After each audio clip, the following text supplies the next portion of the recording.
Okay.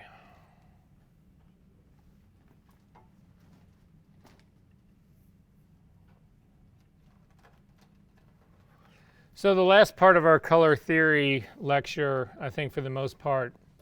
So has anybody ever seen this thing? You know what it is?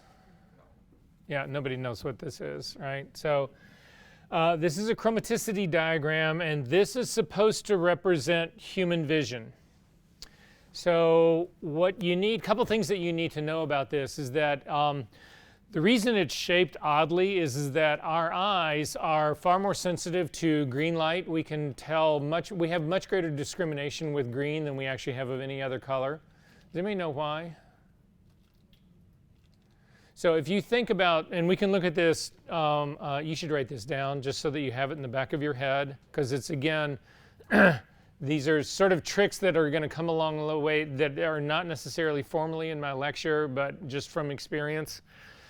If you go in and you look at the individual channels in an RGB image, if you look at the red, green, and blue, what you'll see is, especially if you can do it, the easiest way is to look at the layer masks that are controlling that, is that you'll see that the red channel primarily in an image, an overall image, now these are generalizations, this is not law, these are generalizations, but they have a lot of validity to them, is the red channel controls contrast, the green channel controls detail, and the blue channel controls noise. So there's a lot of people who, and Alex is something that I don't know if that filter worked out to help with your noise issue, but a lot of people, if they have a really noisy image, a lot of the solution to noise is to blur it so that you get rid of the noise, right? But in blurring it, you lose contrast and you lose detail. But the truth of it is you don't really need to blur the entire image. You can actually go in and blur just the blue channel and get rid of a huge amount of your noise. But you keep the contrast because that's coming from your red channel, and you keep the detail because it's coming from your green channel. But anyway, your eyes are more sensitive to green than they are to any other color in the spectrum, and that's why you have this sort of distended shape well up into the greens, but it's relatively short in the reds and in the blues. It's just because of the way your eyes respond to this. What's missing out of this diagram right here is brightness, so we don't have something that's going up to, again, this is two-dimensional.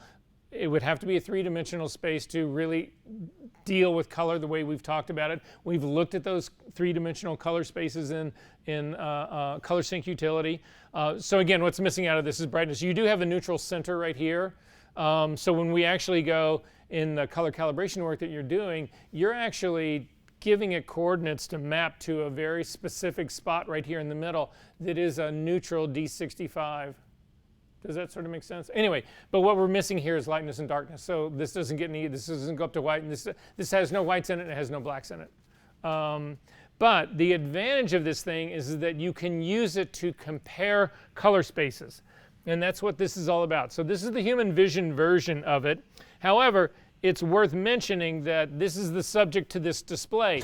This is a representation of human vision, but the truth of it is, it's a slide that's being projected by a projector here. Your eyes can see considerably more than this, but it's representative.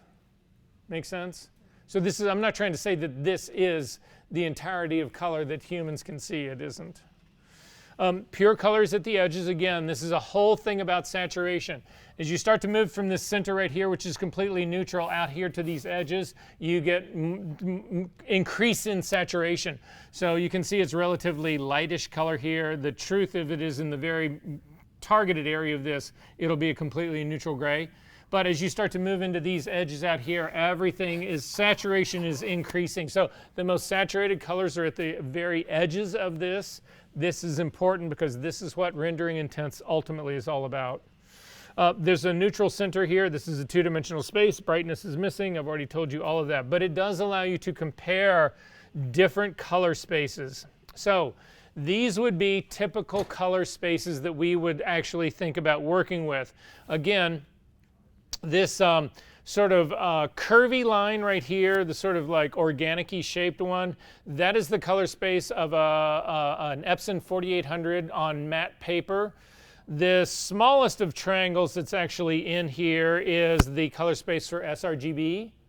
The larger color space here that's actually extended outside of there is actually Adobe RGB. And then finally, the really big boy out here, that really large guy there, whatever, is ProPhoto RGB. So it allows you to compare the difference in the two. And you can see that Adobe RGB is considerably larger than sRGB. The reason that we want to work in Adobe RGB is that you actually have monitors now that can show you all of Adobe RGB. So it's something that you can see. Is there any problems? Does this point out any problems with any of these color spaces to you guys? True. It does. And that, in my opinion, is a deal breaker. Because you can see this space right here, all of these blues can exist in ProPhoto RGB, but your eyes can't see them. Same thing for these greens right up in here. It exists in this color space, but you can't see it. That's a problem for me. You can push your colors out here. This is just math. Just because you have a file doesn't mean that you can't push it out beyond where you can see it.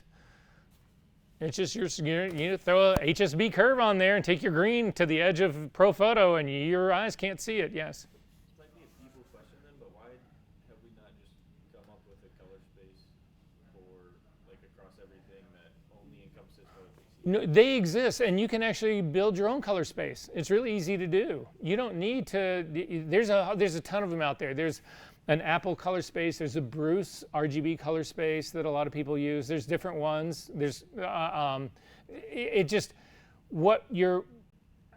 for me, the approach that I take to this is that if I can't see it on a monitor, then it doesn't exist in my world, right? I have to be able to see it. Now, cameras can actually shoot in a larger color space, and I'm okay with that. But the space that I want to work in is going to be the maximum space that most monitors can show. There's not a single monitor in the world that can show you ProPhoto RGB. Doesn't exist. And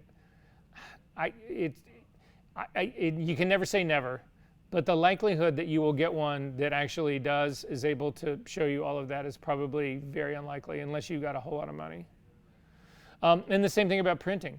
So again, if you look at sRGB, it's very close to printer spaces. It's actually a little bit larger than this matte, but not too much. But nonetheless, I work in the bounds of what I think that I can really use, not the promises that people are making about what will happen in 20 years.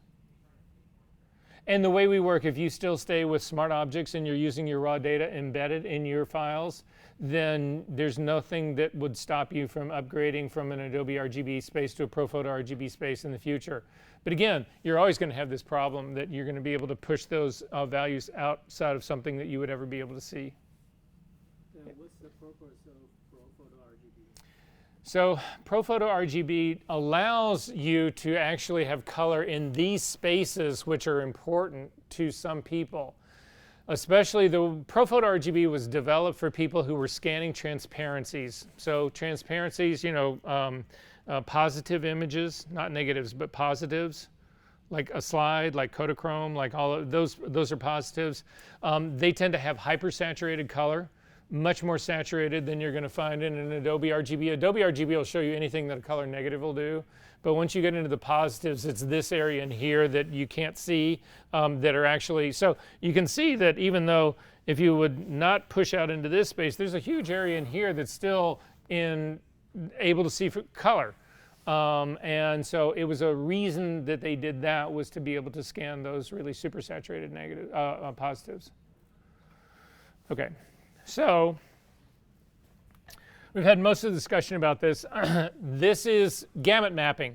So what we're looking at here are the gamuts. So gamut is the size of the space that we actually have. So you can see that again, ProPhoto is larger than Adobe RGB. Adobe RGB is larger than sRGB.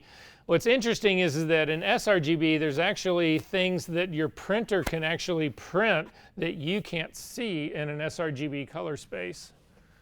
It's outside of it. So anyway, colors not inside the outline are called out of gamut. We've all heard about that, but this is what it really means. Neutral grays and the ones that are nearby, these are common. If you take a look at a neutral gray here, it's common to every single space. Again, saturation is the issue here. That's what we're having trouble with. It's not can you match the color, it's can you match the saturation of that color. Everything here, all of these color spaces, and including the print or whatever, can all do this neutral.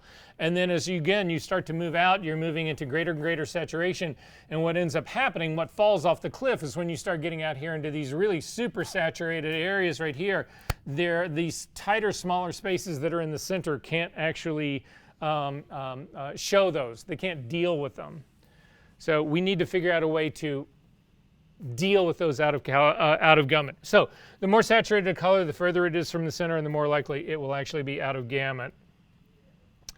So this is we've removed the color from this, so it's a little bit easier to see. So again, the horseshoe shaped one is the human vision.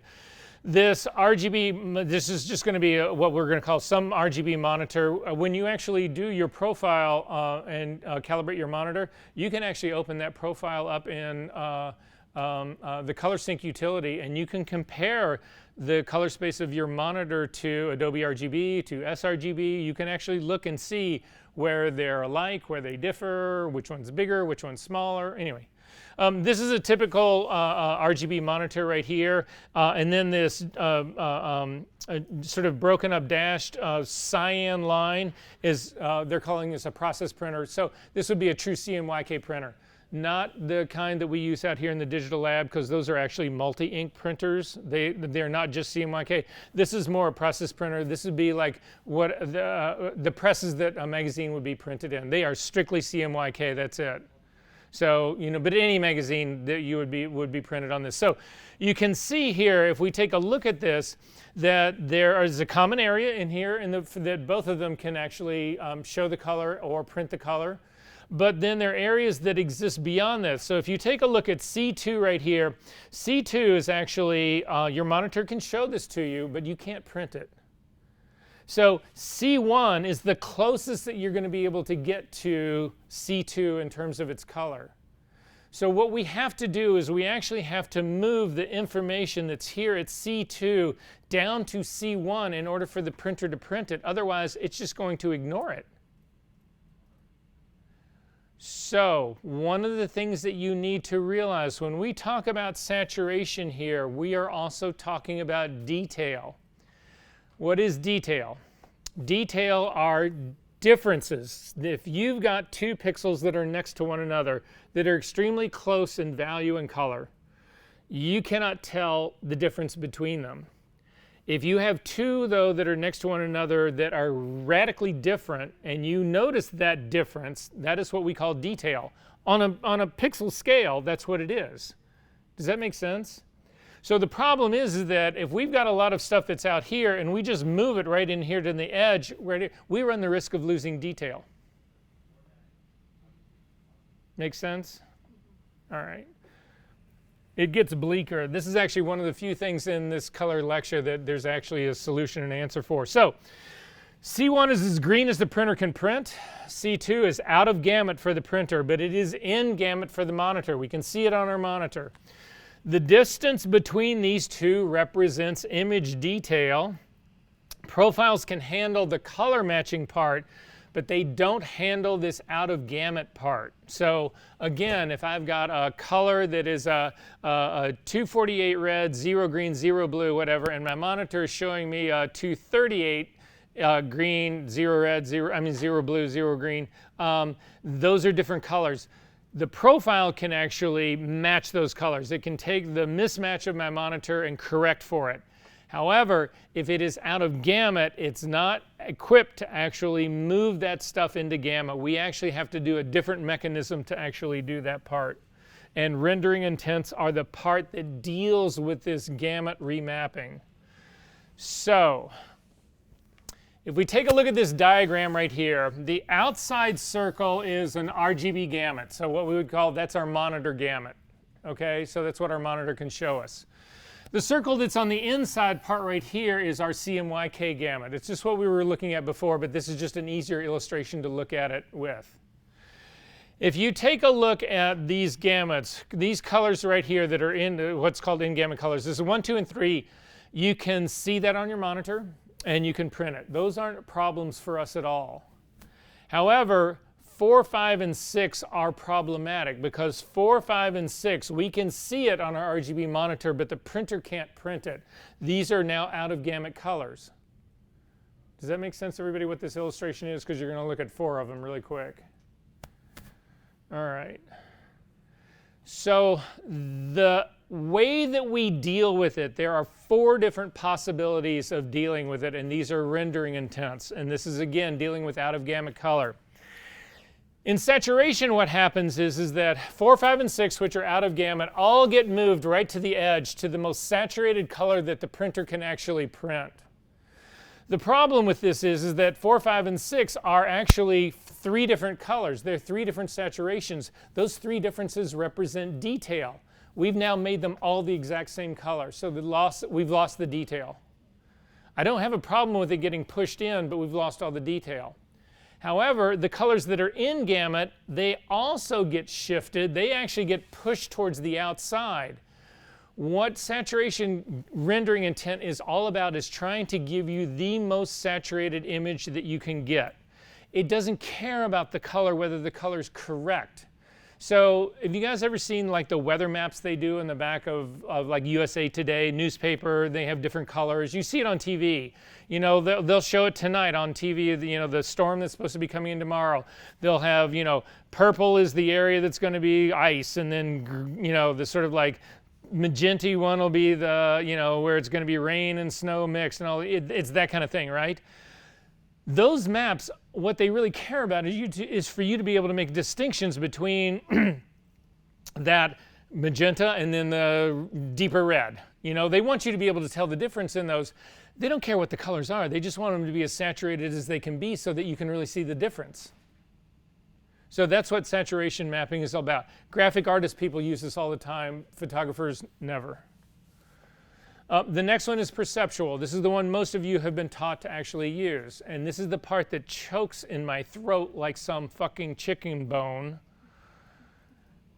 How can you just say to somebody, oh, you just use this. This is it. Check that off your list. That's just what you use. You have no idea why and what's really going on and if that is really what you should be using. I want you to know why, and I want you to be able to make your own decision about each individual image that you have, which one is the best one for you to be using. That's why we're suffering through this right now. So what happens in perceptual is this. 4, 5, and 6, which are out of gamut, the problem children here, they get to actually moved into the color gamut of our CMYK space, but they keep their respective positions. So you can see 6 comes into the very edge. 6 is the most saturated, the furthest out. It gets moved to the very edge. 4 and 5 get moved relative to 6 so that the difference is maintained, keeping detail. They also are moving in on a straight line. So the only thing that is changing in here is my saturation. I'm not changing brightness and I'm not changing hue. I'm only changing saturation because that again is the problem. Does this make sense? However, when we moved those in, the relationship between the colors that are in gamut got changed. So then we have a color mismatch. So what happens in perceptual is that all the colors that are in gamut get moved as well. They get moved and they get pushed in closer to neutral middle gray. So the relationship between 1, 2, 3, 4, 5, 6 is maintained even though everything gets shifted this way. Does that make sense? So what happens in human vision is that our sensitivity to the relationship of color is actually more important than our sensitivity to saturation. So even though we have changed every single color in your image, and that's the thing to remember about perceptual, is it changes every single color. The relationship between those colors is maintained, and that's what our eyes are far more sensitive to. So you will see this as a less saturated image, but you will still see it as color correct. Does that make sense, everyone? Your only other option is colorimetric.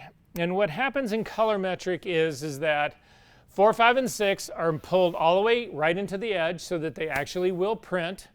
They become all the same color though. So if there's detail in here, well, there is detail by definition, we've lost it. And 1, 2, and 3 are unchanged. And the difference in this and perceptual is that if you have an image that is got very little to nothing out of gamut, then you are better off using relative color metric because you don't change any of the colors. So if you are doing a Coca-Cola ad, the Coca-Cola red is trademarked. They don't want to see their Coca-Cola red slightly changed so that you can get all the other detail into the image that you're printing out. They want that Coca-Cola red to be Coca-Cola red, period. So in this case, the colors that are in gamut here do not change. This gets brought in, but again, if I've got an image that doesn't have anything out of gamut, then printing in a colorimetric rendering intent gives me more accurate color. More accurate than perceptual. Does that make sense, everyone? Then there's a kicker in all of this, and it's relative or absolute. Those are the two versions of colorimetric that you can get. So the easiest way to think about it, because this can get really confusing here, is that in relative what they talk about is white point mapping. So what they do is they take the white point of your image and they map it to the white point of your media. And so you ultimately get the print that you think you should get.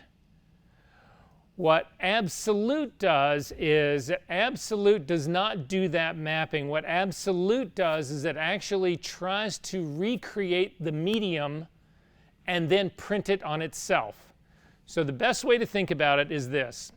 If you've got a scan of an old Western poster, wanted poster from the West that's got really, yellow sepia colored like paper.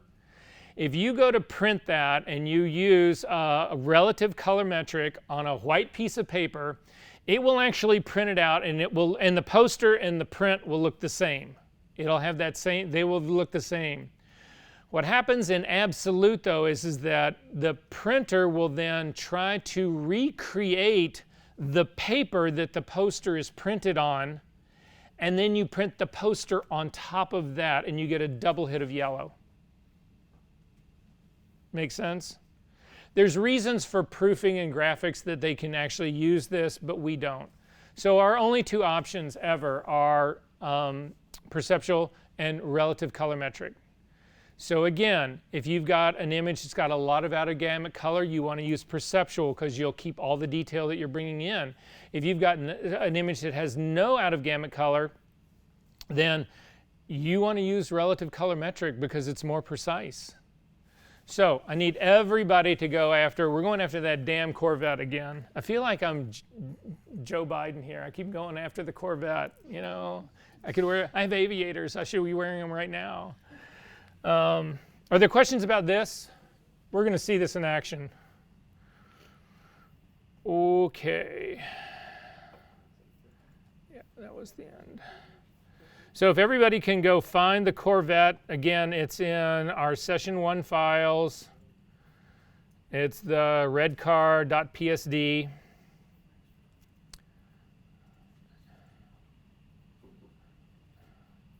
So when we look at this, we say to ourselves, well, okay, is this out of gamut? It's got saturated color in it, there's no question about this. But you can actually soft proof this to find out just how bad the problem actually is. So to do that, if you come up to your view menu and you come down to gamut warning and you can click it on, and you remember I said that we needed to set our gamut warning to something that we could actually see. We set this green color in our preferences on day 1. And so when I look at this, this is showing me that there is enough out of gamut color here that I need to actually be worried about this. So if I was going to print this out with the settings that we've got right now, what would I use? Relative colorimetric or perceptual?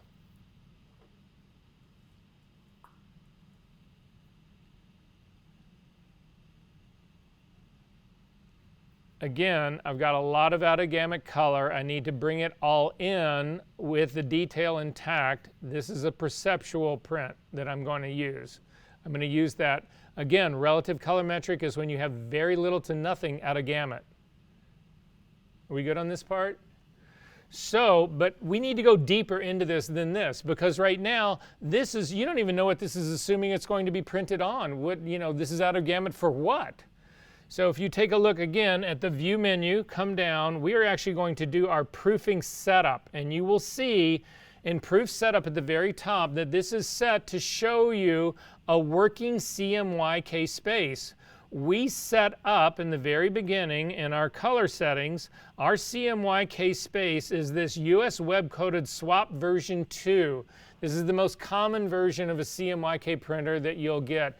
This is what they use to print like Vogue and Harper's Bazaar and Elle and Sports Illustrated and all magazines like that pretty much rely on this color profile, this color space in their entirety. If you get into much higher end stuff like Rizzoli books, art books, that kind of stuff, whatever, those will actually go to different sets of printers depending.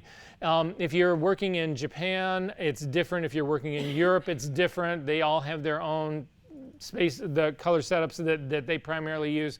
But anyway, that's what basically we're looking at. So when we're looking at this, what it's saying here, again, in my view, in my proof setup is that it's proofing this CMYK space. However, we do not need to keep this as the only possibility that we can use. What would be smarter to use would be the paper that you're using on the printer that you're using in that color lab, if that's where you're printing. So you can set it up to do that. If you come up to, again, the View menu and you come down to Proof Setup, go over to Custom. And in the custom, you'll get a flyout menu, and in this flyout menu, you can actually change the device to simulate from this to any other profile that you actually have in your computer. So again, my list of profiles here is going to be different than your list, but I do have this set of Canon Pro 1000 printer profiles right here. So if I was going to print this very same image on a photo glossy paper, I can pick it right here. Sorry. Hello? Hello? Hello?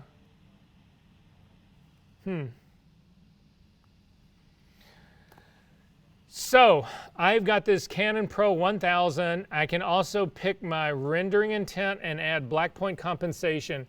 Pretty much black point compensation should be checked no matter what you're going to print. There are reasons to turn this off if you're doing scientific work, but in our work we would always leave this part on. So does that make sense what I just changed? I just took this from a CMYK preview to actually doing this on this Canon glossy paper, and I'm going to say okay right now. Look at what happened to the gamut warning. I've only got these very littlest lines that are happening in the shadows right here. It's all basically, or a little highlight right here. So this is a completely different story. It's the same image, but now I'm printing this on a better printer to a better paper.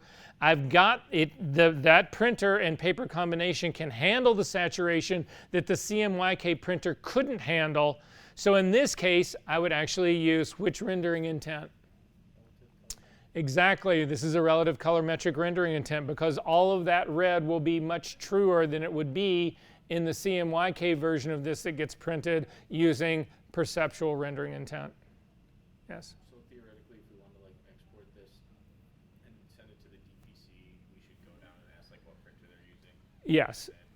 Yes, and that's one of the biggest problems with the DCP is that they don't want to fuck with this. They want everybody to plug everything into sRGB, I think, and just call it a day because they're lazy. Yeah, and it's horrible. Yeah, horrible. Nobody uses it. It's a gazillion, trillion-dollar facility that nobody wants to use because their color sucks. Yeah. Are there questions about this? Are we good on this part? Okay.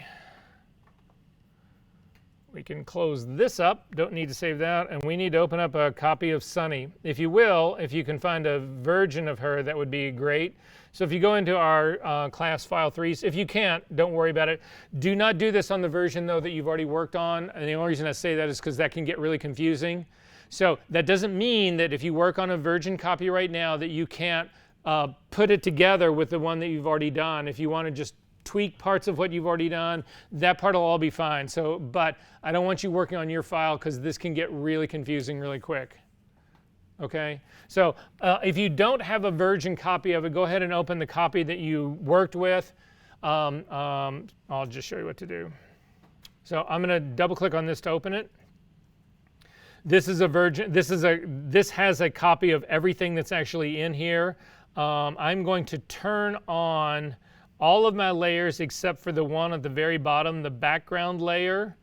And then I'm going to use my drop-down menu on the far right-hand side, and I'm going to do merge visible. So that'll put all the layers that have an eyeball on into one, and then I'm simply going to throw that away. And then you would just save this as a new file. So I'm just going to come up to a save as. So again, you don't lose your original file. I'm just going to do a save as and call it Sunny2 or whatever.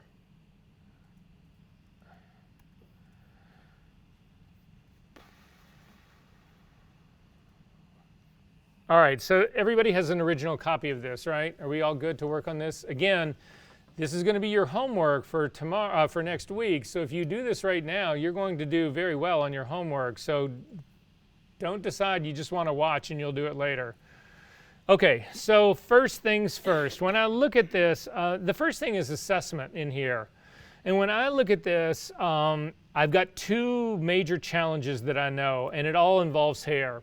I've got the hair that's running along the blue edge right here and also the underneath part right here. I know that those are going to be challenging.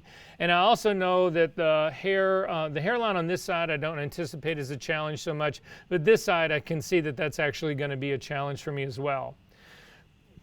So it is just a way to start thinking about this stuff. Is there a way that we can make it simpler on ourselves? Is there a way I can mitigate at least some of this challenge? And the challenge that I'm looking at right off the bat, and the one that I'm going to go after first, is all of this skin that is between the hair, all of this stuff that's right in here. This is a nightmare. I'm just going to get rid of it. This is how you need to start thinking. It's not like, okay, well, what trick can you use to dig all that out? Fuck it, I'm going to cover it with hair.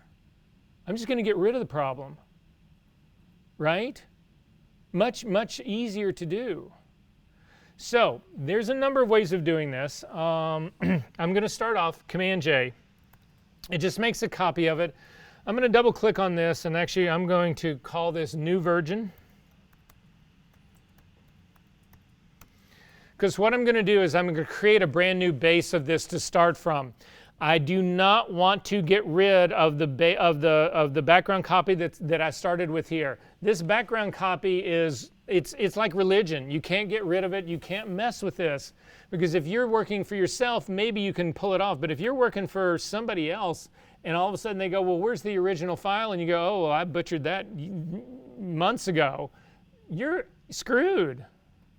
Right? So you never let go of that original version. Whatever it came in as, that stays with the file forever, no matter what. So I'm just creating a brand new base layer to start to do my work from. Make sense?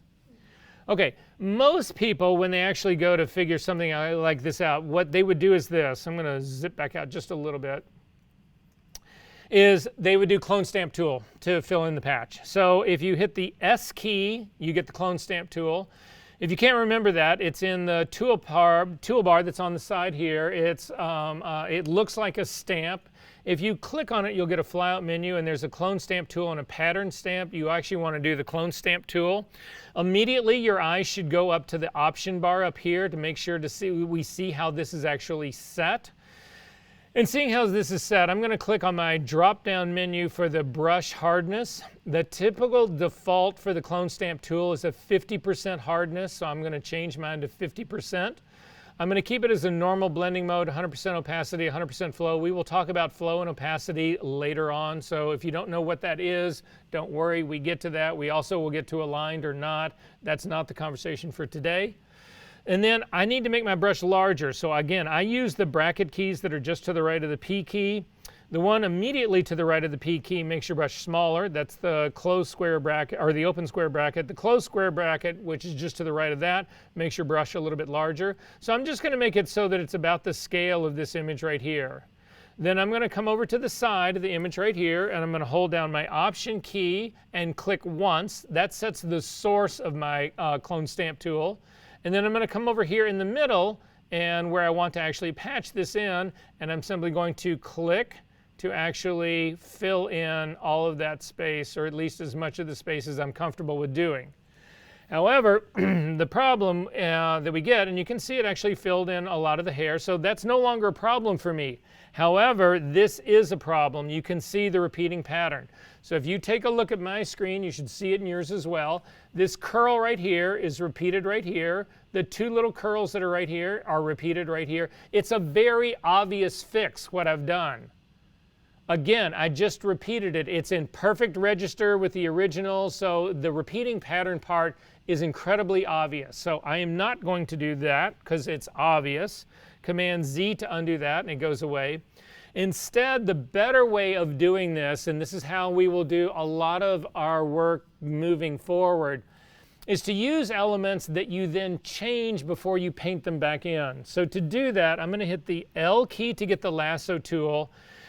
And I'm going to select the hair, all the hair that's on this right-hand side. Do not select too tight. People do this all the time. Take a look at my screen here really quick. People will make a selection like this of hair, and then they'll actually duplicate it and use that to do the patch. And then all of a sudden they will realize that they are a quarter of an inch too short. They've run out of patch because they were too cheap and skimpy with this initial selection. Don't fall into that trap. Select more than you need by a long shot. Command D to deselect if you've done that. This is what I'm going to select. I'm going to go for the entire left side of this, including part of her hand. That's what I'm going to use as my hair patch. Because I know I have every single bit of hair that I could possibly get in this. It's in this selection. So I'm not going to start out short. Because I can't tell you the number of times I've seen people start out too tight, and then ultimately after an hour of trying to fuck with it, they end up having to redo it from scratch. You've just thrown away an hour. You'll hate your life. Command J to jump this to its own layer. If you turn everybody else off, you can see it's simply by its own self. It is still in register with everything else. So I'm going to now change this. I'm going to transform it. Command T is the shortcut for transform. If you cannot remember that, come up to the edit menu, down to free transform, and it will then give you these, the border lines around here, the transform borders. Does everybody have this target in the middle? Does anybody not have this? If you do not have it, it's this little, it's gotten so bad the way they fucked this up with the latest versions of Photoshop. They've actually given you a little place to actually turn it back on that's in the options. So if you take a look up at your options panel, there's a place to put a little check mark right next to this sort of like icon. That will give you this visible guy, and we need this. We work with this guy all the time. Are we good on that part? Okay. I'm going to transform this to try to make it no longer recognizable. So the first thing that I'm actually going to do is I'm going to grab the handle that's on the right-hand side, and I'm going to click and I'm going to drag it out, and I'm just going to make it wider. This has no longer got the same shape that it did before. I'm going to hover my cursor out over the lower right-hand corner. I'm not on the corner, and I'm not inside my image. If you're inside the image or on the corner, it does two different things. I'm outside of it, and you will see that you get a double-headed arrow that looks like an arc. This allows you to rotate it. I'm going to slightly rotate the image. And then I'm also going to grab the bottom handle, and I'm going to click and drag it down to stretch it out. What I'm trying to do is create hair so that it is not in perfect register or the same hair as what I just ended up stealing from. Make sense? Then finally, I'm going to put my cursor right in the middle of this, and I'm just going to grab the patch and I'm going to drag it so that I feel like a big hunk of all of that hair is covering that spot. Now, I can't see the spot underneath it. It doesn't matter. We're going to be able to go in and refine it later. Are we good? Everybody good so far? So then if you take a look up at the options bar all the way to the right-hand side, you will see that there is circle with a line through it. That will cancel your transform, and then there's also a checkbox. That will commit the transform. So I'm going to click on the checkbox to commit it. So now I've actually got, I'm hoping, a good patch that's actually covering the area that I want to fix. However, I can't see it, I can't do any of that kind of stuff. So we are going to add a layer mask to this, to my fix layer right here.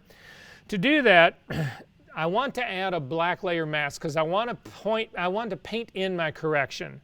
So you've got options to do a black mask. The first one and the easiest one to do is just hold down your Option key and click on the layer mask icon at the bottom of your level, at the bottom of your layers palette. It's again the square with the white square with the black circle in the middle. So hold down the Option key and click on that, and it puts on a black mask. Hit Command Z to undo that. If you can't remember that, simply put on a white mask by just click. Don't hold down any keys at all. Just click on the Add Layer Mask. It adds a white one. You don't see any change in your image because white reveals. To make this the black mask that we need, you just invert it. Again, you see the little brackets, selection brackets that are around it. So it is selected. Command I will invert it and make it black. If that doesn't work, Command Z to undo that. Command Option Z to undo the Add Layer Mask part. We're going to add another just white layer mask. You could then come up to your Edit menu and come down to Fill and say you want to fill this with black and say OK. There's a million ways of doing this. In the end, I just need to end up with a black mask on this guy. Now would be a good time to go to your tablet if you have one. We're going to probably do some work with the tablet today, so just to sort of bring that in. I'm going to hit the B key to get a brush. I'm going to make this a smaller brush to give myself more control. Now the trick about this is that you don't want a 100% hard brush because you'll be able to see the lines that you're actually painting in. You also don't want a completely soft brush. The problem with a completely soft brush is that as you go out to the softer edges, you start to lose opacity at the edges. And where those edges start to get transparent, it will start to show the old hair through it. And that's a problem because now you've got new hair that's showing old hair, and those textures blend together. And well, blend is the wrong word. They mix together, and you can spot it from a mile away. It's just bad retouching is what it is. So I'm going to leave it at a 50% hardness. When you get this flyout menu, you can't get rid of it until you actually touch your cursor down. And you can see I just touched my cursor down, but it just painted this thing in her head. I don't want that to happen, so I'm going to hit Command Z to undo that. I'm going to click on my drop-down menu again. To get rid of the flyout menu without screwing up your picture, you click right to the left of the word that says Adobe Photoshop 2023 or 2022, depending on which one you are. Simply click next to that. The flyout menu will go away, nothing in your image will have changed, and you're actually good to go. Make sure that the blending mode of your brush is set to normal, 100% opacity, and 100% flow. I'm going to zoom in now to this area right here that I need to fix. I'm going to make my brush a little bit smaller. And then again, white has got to be your foreground color because we are painting on this layer mask to reveal the new hair that's underneath. So I'm simply going to come down here and actually try to fill in all of those parts. I'm going to continue my brush all the way down until I sort of exit out the bottom. And then I'm going to go after the next part that's actually right next to it. And then I'm probably going to carry this all the way up into the top. And the reason I'm going to do it into the top is this. If you hold down the Option key and you click on the eyeball right here, you can see this is the patch that we just put in. And the problem that I've got with this patch is this. It starts up here at the top. There's hair that's above this, but all of a sudden I'm going to go from original hair up here to my new hair right here. And these things, it's just going to be a jump here. There's no reason that I would believe that that should exist. So if I carry this extension of this hair all the way to the edge, then I'm starting with new hair and coming down into my patch, and I don't have anything to worry about. So I don't even need to look at this. I can actually watch it. Again, I'm painting on my layer mask. White is my color. I'm just going to extend this all the way up to the edge of my image. And I'm also, this little spot that's right in the middle is also going to be a trouble area for me. I'm also going to actually bring that down so that at least now I've got something that begins to work. Again, this is going to end on a weird point down here at the bottom, so I've got to turn on my image to find out where this is ending. And it's coming somewhere down in here, and I'm just going to continue it out so that I've got at least a solid line that's actually going to go through my entire image right here. So this is what my patch looks like at least. It starts in at the edge, it goes out to the edge. You're not going to always be able to do that. The other times you're just going to have to really pay attention to where these things start and stop. But at least this is where I'm going to go with this guy to sort of see if this works for me. I'm going to turn on all of my other images here, and now when I look at this, I don't see a repeating pattern. You can actually turn this eyeball on and off, and I do not spot a repeating pattern in this, which was the goal in this all along. If down here at the bottom you feel like it really screwed up this area down in here, and I feel like in some ways it helps me a little bit in this area, but in other ways it sort of hurts me in this area because there's a real change, there's a hard line that's happening right here. Hit the X key to go back to black as your foreground color, still working on your layer mask. You can erase that part that actually just did that. So what I did, so that you can see it in real time, what I did was, again, I'm working on my layer mask. I actually, painting with black allowed me to remove that area that was causing me the problem. So working with these layer masks, going back and forth are what we ultimately want to do in here. I'm going to hit Command Z to undo that so I can do it in real time, and it's this edge that's right in here. I need to get rid of that part and take a look at the rest of it, and everything else basically looks good to me right here. I'm going to double click on the hand to kick back out. I'm going to turn this on and off and make sure that I haven't picked up. I do have a repeating pattern that's actually right here. So you can see it's this curl that's right here. So we are not obligated to stay with the version that we just put in. So if you take a look at this layer that we're working with right here, you'll notice that there's the pixel content, that's the image. There is a little chain link right between the two, and then there's the layer mask. If we were to move this whole thing, I'm going to hit the V key to get the move tool. If we move this whole thing, you can see it moves the pixel layer and the layer mask. These two are connected together. They are linked together to one another. I'm going to hit Command Z to undo that. If you click on the chain link, though, you break it.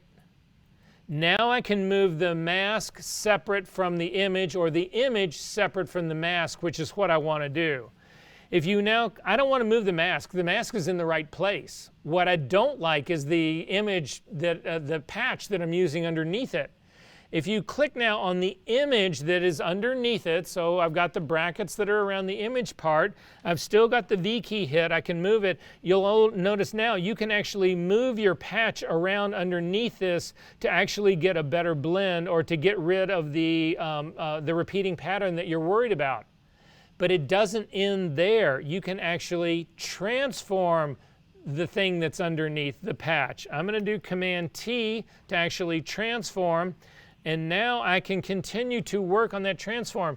Instead of making my image wider, I'm actually going to make it more narrow. I'm going to crush my image so that I get a better hair patch in there. I'm also going to extend it out a little bit more so that I'm dragging it out. It stretches it out. I feel a little bit better about that. I might even put a little bit of a bend in there so that it's sort of more going the way her hair actually would.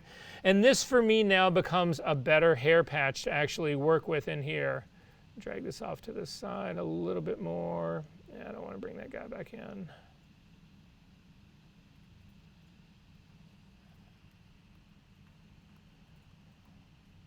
And I like this a little bit better right now, so I'm going to go ahead and click on the check mark to go ahead and accept that.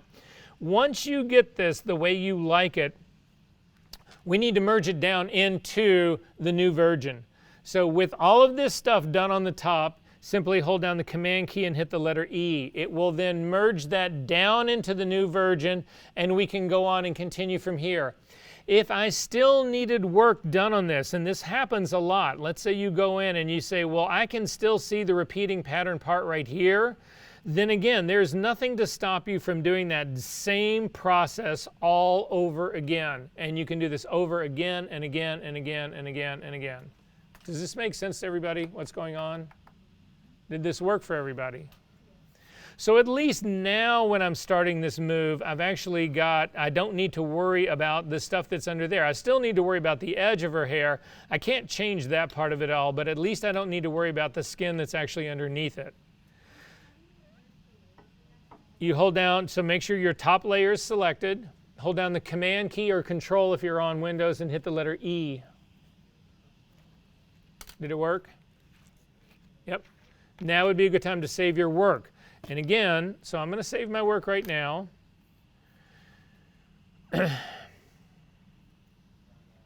And you'll see it runs along the bottom, save. But the most important part is go up to the top of your history palette.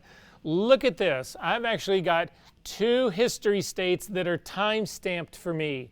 Does everybody have these? Does anybody not have these timestamps? If you do not have them, you actually need to click on the flyout menu next to history, and in the flyout menu that comes out, click on history options, and you need to have these 3 things selected. The first one, automatically create first snapshot, is always on by default, but automatically create a new snapshot when saving, you need to turn that on, and then also show new snapshot dialog by default. You want these timestamps because right now our computers are set up, if you're using the defaults in Photoshop, you have 50 history states. Well, I've done at least 50 moves here. So whatever happened, if you take a look, well, actually I haven't done more than 50 moves because I've still got open, is still my first one. But as you continue to work along your image, the oldest history states will start to disappear and the newer ones will continue to populate your history panel. However, all of a sudden you realize you fucked something horribly up. And you go back in all of your history states, so you go back to the very top of your history state, whatever, but you realize that the mistake you made goes much deeper in history than that. Your only option without these history states that are time stamped up here is that you got to start all over. This will allow me to go back. I end up with, like when I do long working sessions, I can end up with 100, 200 of these history stamped states. But I can go back. If I've made some colossal error, it doesn't mean I start that whole 8-hour process all over again. I simply step back one history state at a time to see where the problem happened. Hopefully it's not going to go all the way back to the beginning, but at least I don't have to start all over. Yes? So the little 3, the menu items that are right across from the history tab, so just to the right of the history tab, click on that, you'll get a flyout menu. Come down to history options and make sure that you have automatically create first snapshot. It's the very top one is checked. The one right underneath it, automatically create new snapshot when saving. That's the one that makes these timestamps. But you also want to do show new snapshot dialog box by default, which means if you click on the little camera to create your own history snapshot, it'll open up and it'll allow you to name it. And naming your snapshots is critical. Okay. So my next move is to go after what I think is the next hardest part of all of this, and that's going to be separating the hair from the blue background.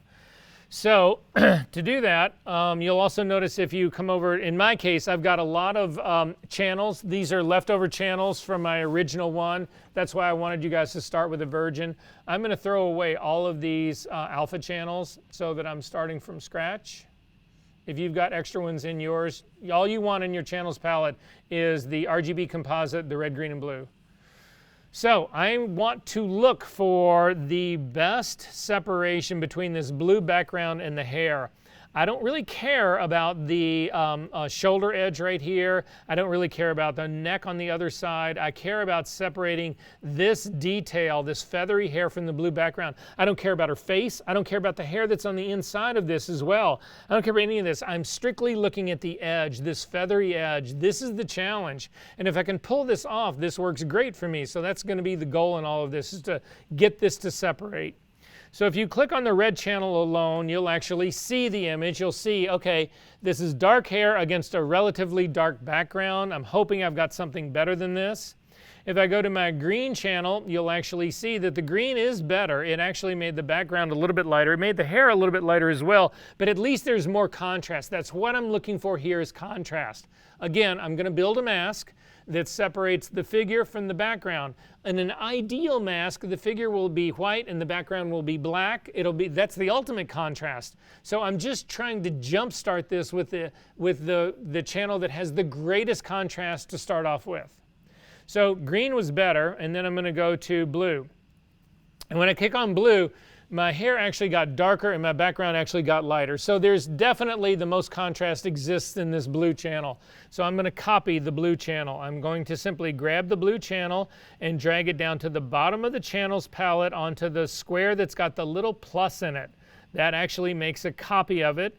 It names it blue copy, but I'm going to rename it. I'm just double clicked on the word blue copy, and I'm going to rename it blue background. Again, all these blues get a little bit confusing. You don't want to call it blue because it's not the blue channel, and you don't want to call it background because this is the background layer over here. So we're calling this blue background.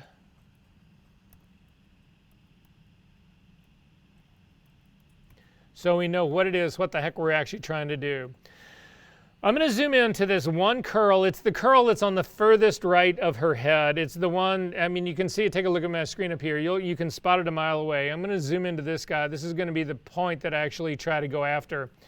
Now, if we take a look at this curl that's right here, again, if we imagine this curl as a clock face, if I look around this 4 or 5 o'clock area right here, you can actually see it's a much lighter gray. There is transparency in this. If I make that area right there go completely black, it will be too aggressive. I need to keep it. It's going to be a dark gray, I know that. But if I take it to black, it's too aggressive because this is actually has transparency in it. And if I push it to the point that it no longer has transparency in it, my mask is going to be too aggressive. So then I'm looking at other parts of the hair, and this part now I'm going to sort of come up around the sort of 9 o'clock area. You can see that there's a really dark spot that's right here, sort of the 9 o'clock area. Now if I get that to go black, it actually is almost black right now. It's reading in the 30s. If I get that to go black, the problem that I have is areas in here that should be black, like the area that's just above it that should be black, will not get to black. Again, if I hover over this, I'm in the 30s. If I hover on the area that's just above it, I'm in the 60s.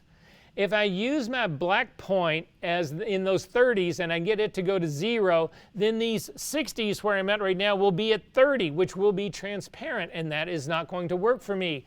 That area is got a whole bunch of hair that's clumped together. There is no transparency in that. I need that to go black. If I get the 60s to go black, the 30s that are underneath it will have already gotten to black long before I get those 60s to black. Does that make sense to everyone what I'm talking about?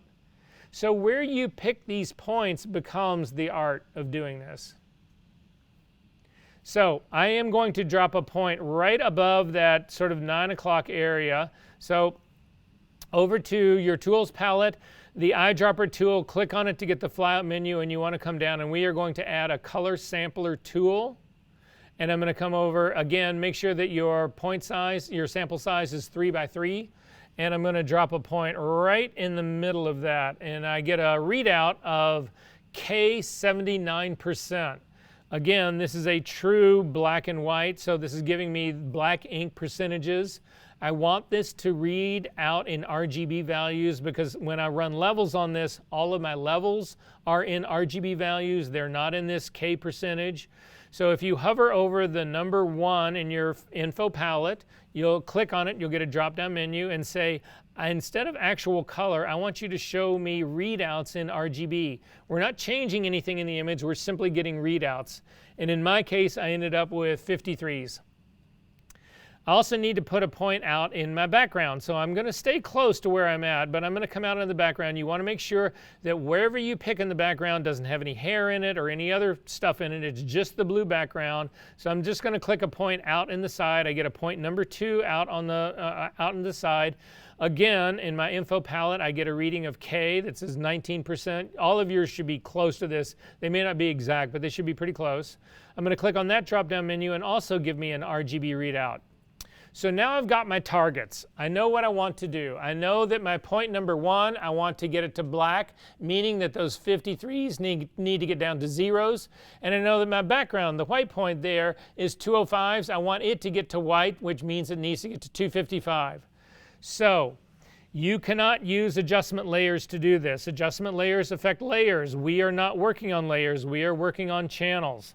There are no adjustment layers for channels. So the moves that we're going to make right now are destructive, but it's not the end of the world. We're trying to build a mask here. If you screw this mask up, if you make it too aggressive or you don't make it aggressive enough or whatever, you can throw it away and start from scratch again. It's not going to affect your image. This is not a destructive move as far as it goes with your image. It is a destructive move as far as it goes with this blue background. So I'm okay with that. Command L will bring up the levels dialog box. If you can't remember that, it's up to the image menu, to adjustments, to levels. You'll see Command L's right there.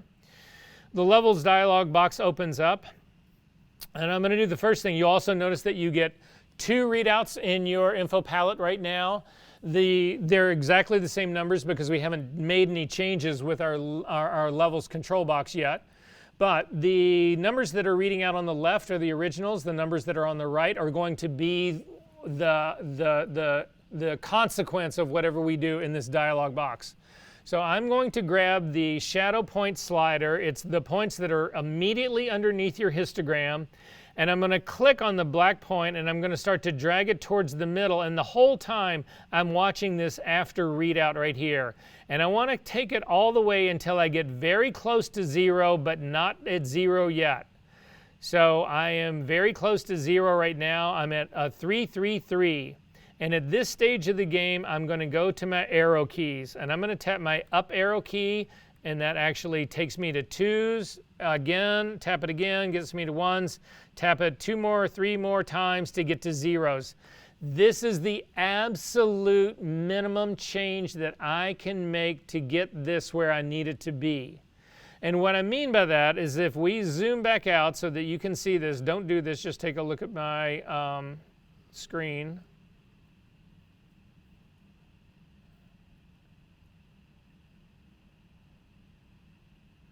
I can continue dragging this slider over, but look what happens. My numbers, these zeros are not going to change, but I can continue to hit this so hard it does that. That is not a very good mask. That's not going to be what you want. So I'm going to hit Command Z to undo that. Again, I've brought this in just enough to actually get it to 0. Go to my arrow keys again. Now we're going to go after the other side, the white point slider. So it is the white point that's to the right, to the full right side of the histogram. I'm going to click on it and start to drag it towards the center. I'm going to get close to 255, but not quite there. I'm stopping at 253s. I'm going to use my arrow keys to hit it, and I just hit it once, and I went to 255. Recheck your black point. Sometimes when you change your white point, it will actually bump up your black point again, and you'll end up with your black point around a 3 or a 4. You just have to go back and reset it. But now I've basically got what my target is that I'm looking at in here. Before you say OK to this, zoom in. Again, this is the edge that I care about.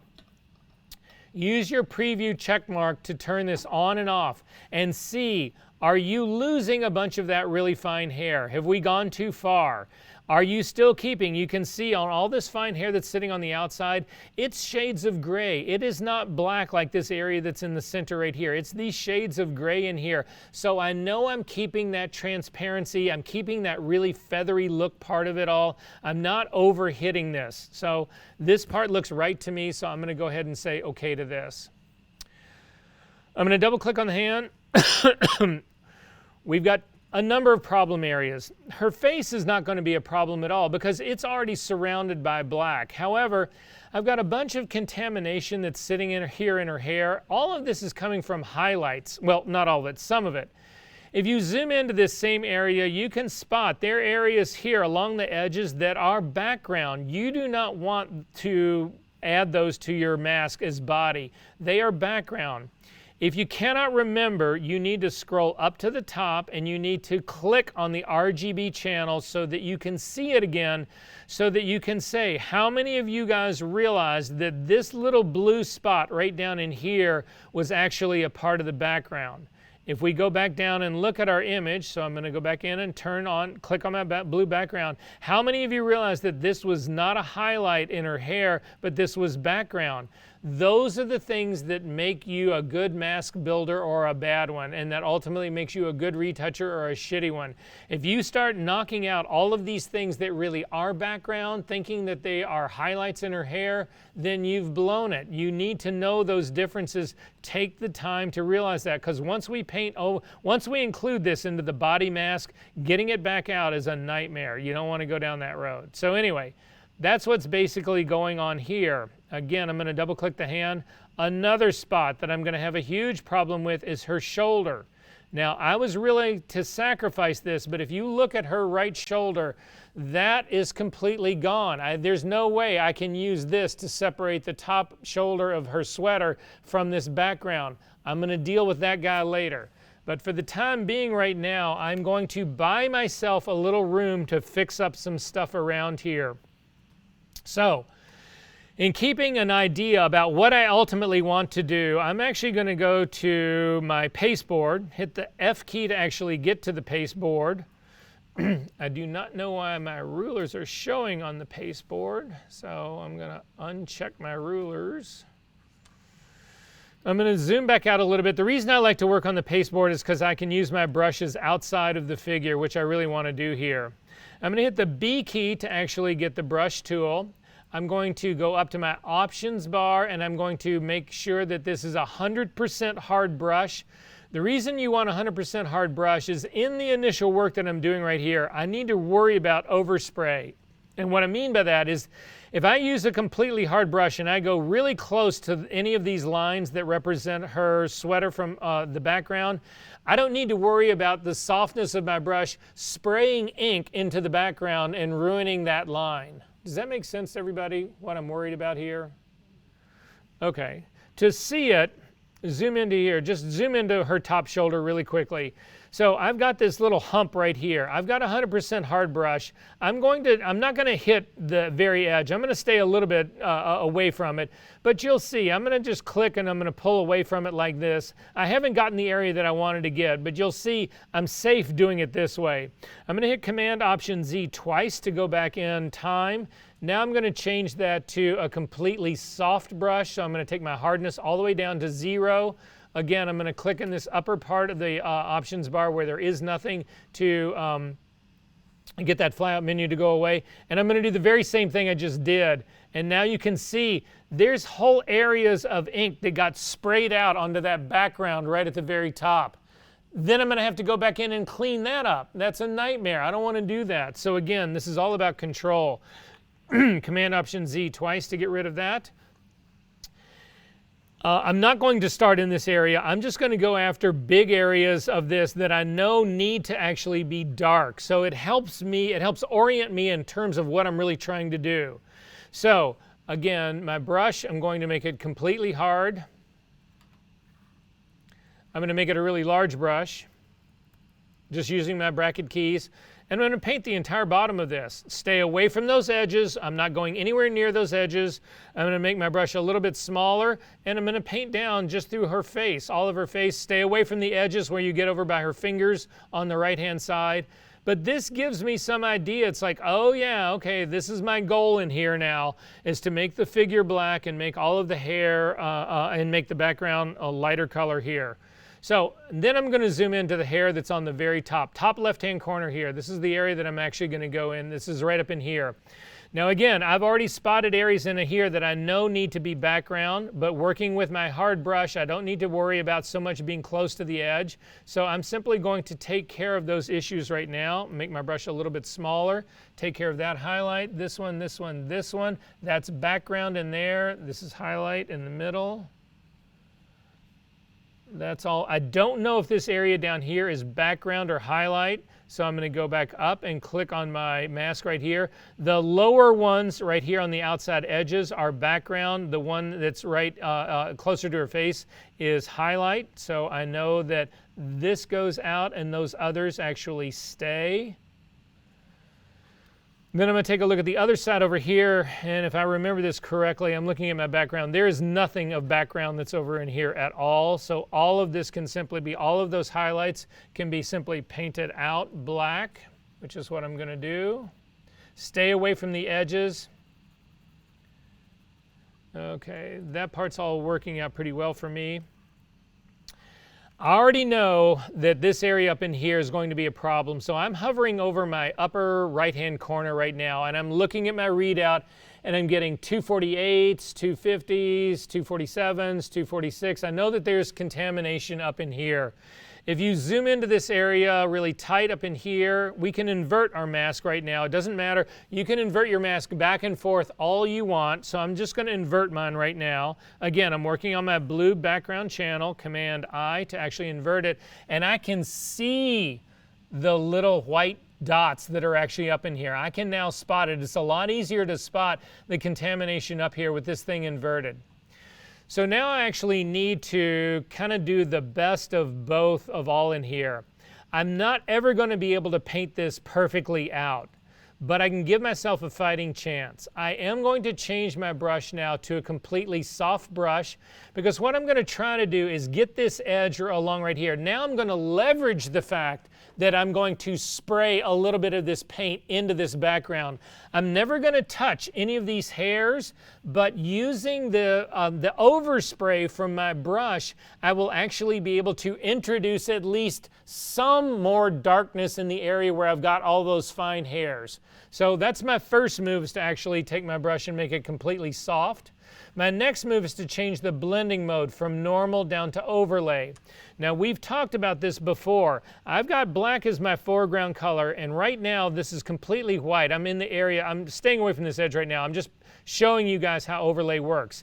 In this area that's right here that I've already taken completely to white, if I start to paint in this area, nothing happens, because the overlay brush, basically what it's doing is it's saying, okay, anything that's lighter than 50% gray, we're going to make lighter or keep light. Anything that's darker than 50% gray, we are going to either make dark or keep dark. So trying to paint with a black brush on a area that is white, much, much lighter than 50% gray, nothing happens. It's protected because I'm using this blending mode. However, the area that's over in here, I need to be careful about this. So watch my screen. I'm going to show you how I'm going to actually do this. I'm going to make my brush slightly larger because I want a little bit more overspray. I'm going to get it really close to those super fine hairs right here. I'm going to now click and drag away from it. I'm going to then come to my next spot down again, avoid those hairs, but get close to them. Click and drag away, click and drag away, click and drag away, click and drag away, click and drag away, click and drag away, click and drag away, click and drag away. And now if I hover over this area, I've got solid zeros there.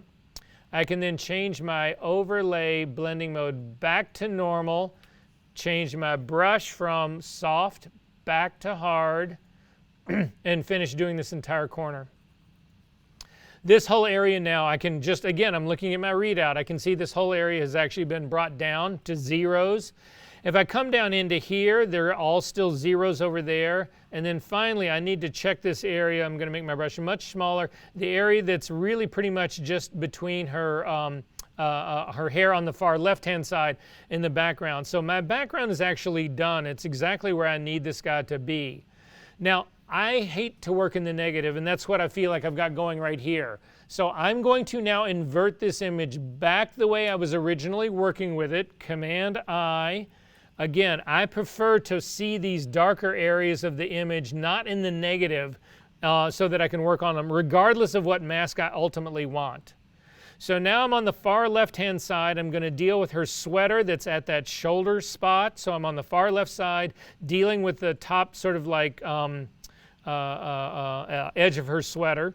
Again, in this case, I'm going to make sure that I've got a completely hard brush. I am going to change my blending mode to overlay, which will allow, it'll protect that white background.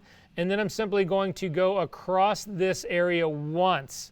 Again, this is a transparent edge. If you do, take a look at my screen here really quick. Take a look at this. I think you'll be able to see it here. See if you can see a difference. Well, here. I'm going to Command Z it. I'm going to go over that edge. And again, I'm going beyond the edge.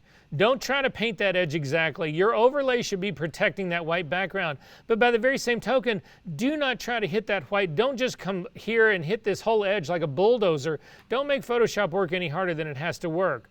But now watch what happens. I'm going to hit this again. If I go over it again, you see that edge just changed again. And what's changing is that little bit of transparency that is left there that I actually want to keep. I just hit it a second time and it continues to build that density there. I don't want that to happen. I want to hit this just one time to keep that transitional edge going. Does that make sense to everybody? So I'm going to hit Command Z to undo that part.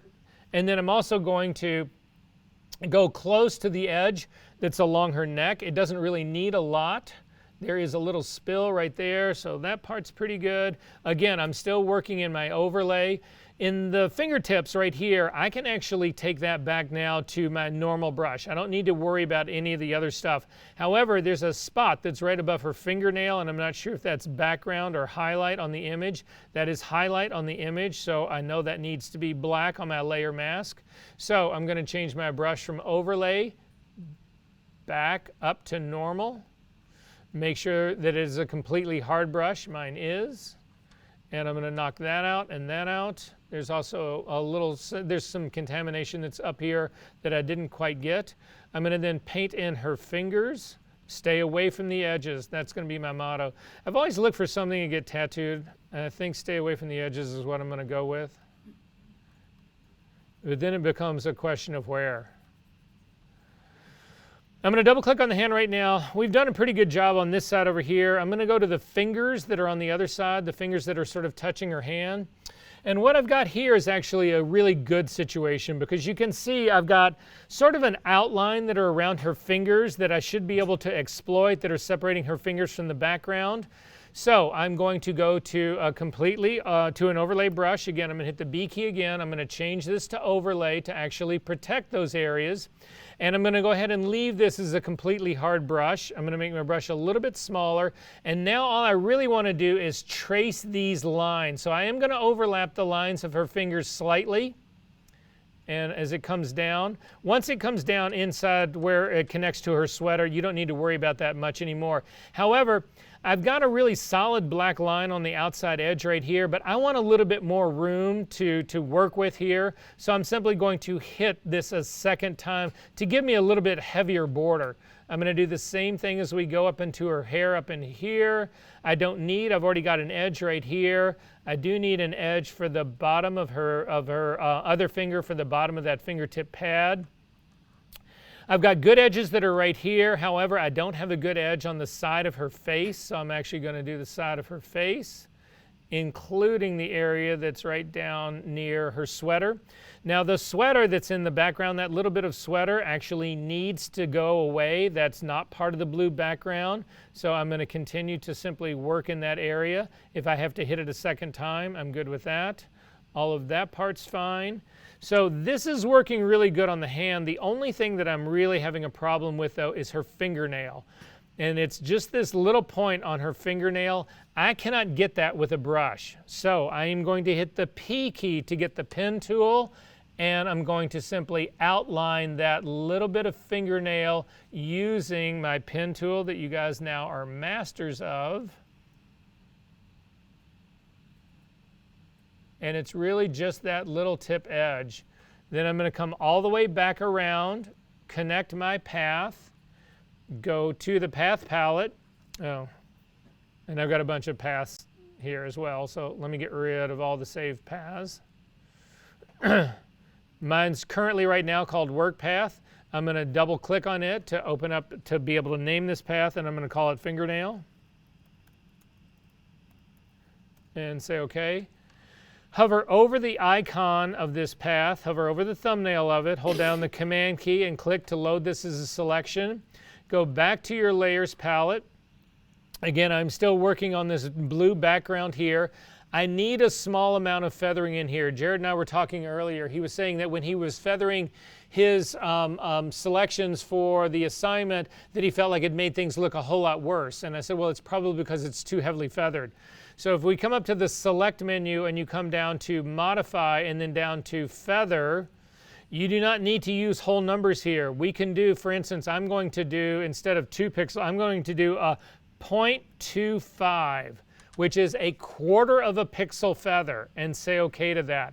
You can do fractions in here. You can do 1/10 of a pixel. You can do, I don't know how, I don't think you can go to like 100th or 1,000th of a pixel, but nonetheless, this is now feathered. Again, I'm working on my blue channel that's going to knock this out. I need to fill this with black. This is part of my figure.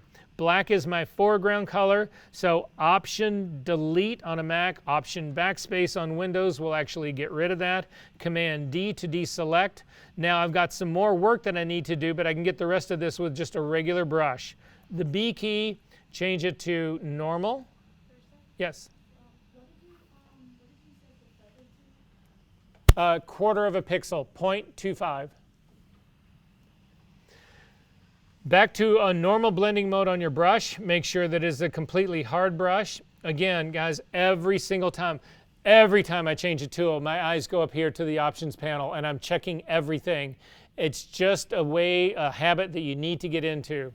So I've got outlines now that I can pretty much get all the rest of this with. So I'm just going to give myself bigger outlines now.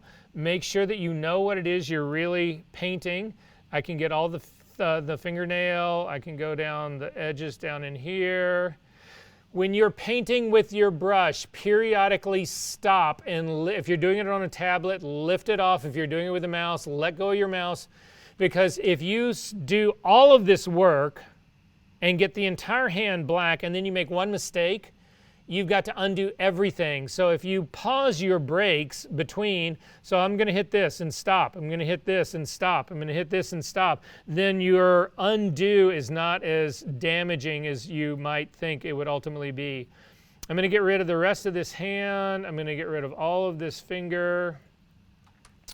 That's all thumb. If you can't remember if something is background or not, stop and check it. Yes? Filled it with black. If black is your foreground color, remember those Option Delete is foreground color fill, Command Delete is background color fill, and if you can't remember those, go up to your Edit menu and come down and just pick Fill, and then pick the color that you want to fill it with. So the area that's where this hand has come down onto her sweater, I'm not going to worry about that because I've got to include all of that. I've got to get that line, which I don't have right now. But I can get the rest of her face. So I am going to do the rest of her face with this paintbrush. And again, lift your cursor up off every now and then so that you don't have to go back in time. All right, I'm feeling pretty good about that.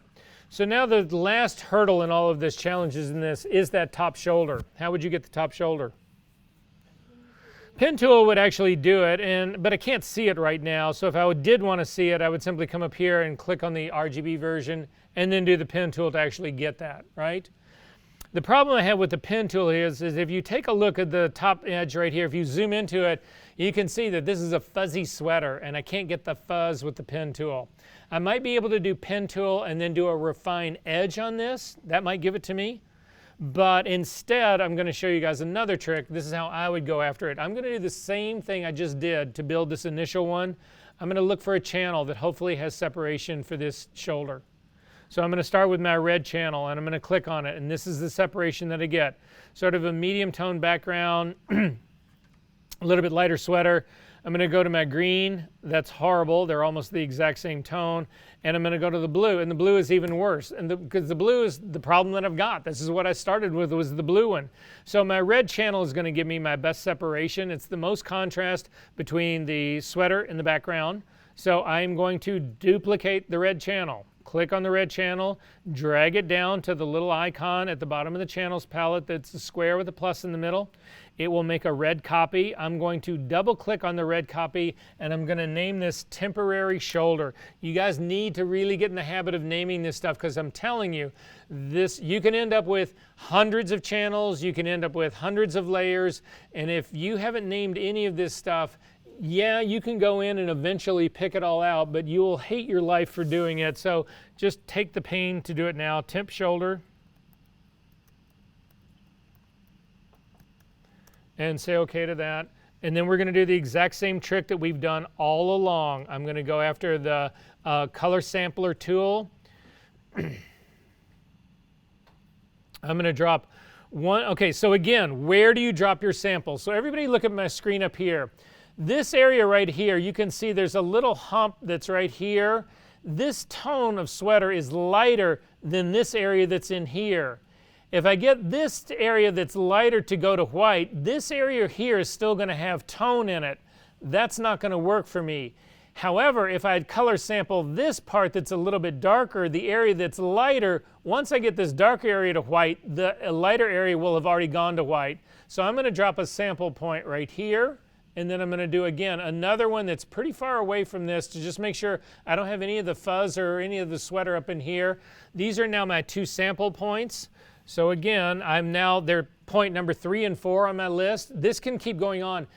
It used to be that you only had 4 points, optional color readouts for these points. I think it's up to 12 now. It may be up to even more. I don't really know. But nonetheless, if you run out of points, see this clear all that sits up at the very top?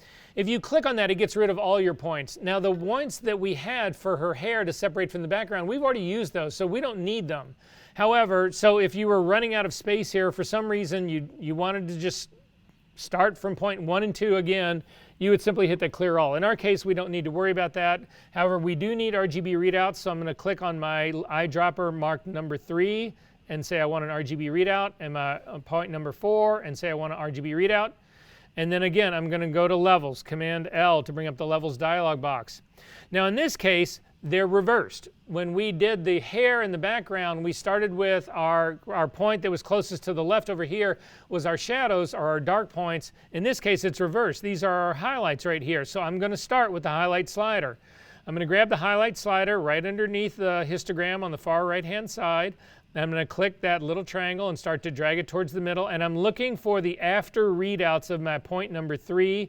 I need to get them as close as I can to 253 without hitting 55 without hitting 255.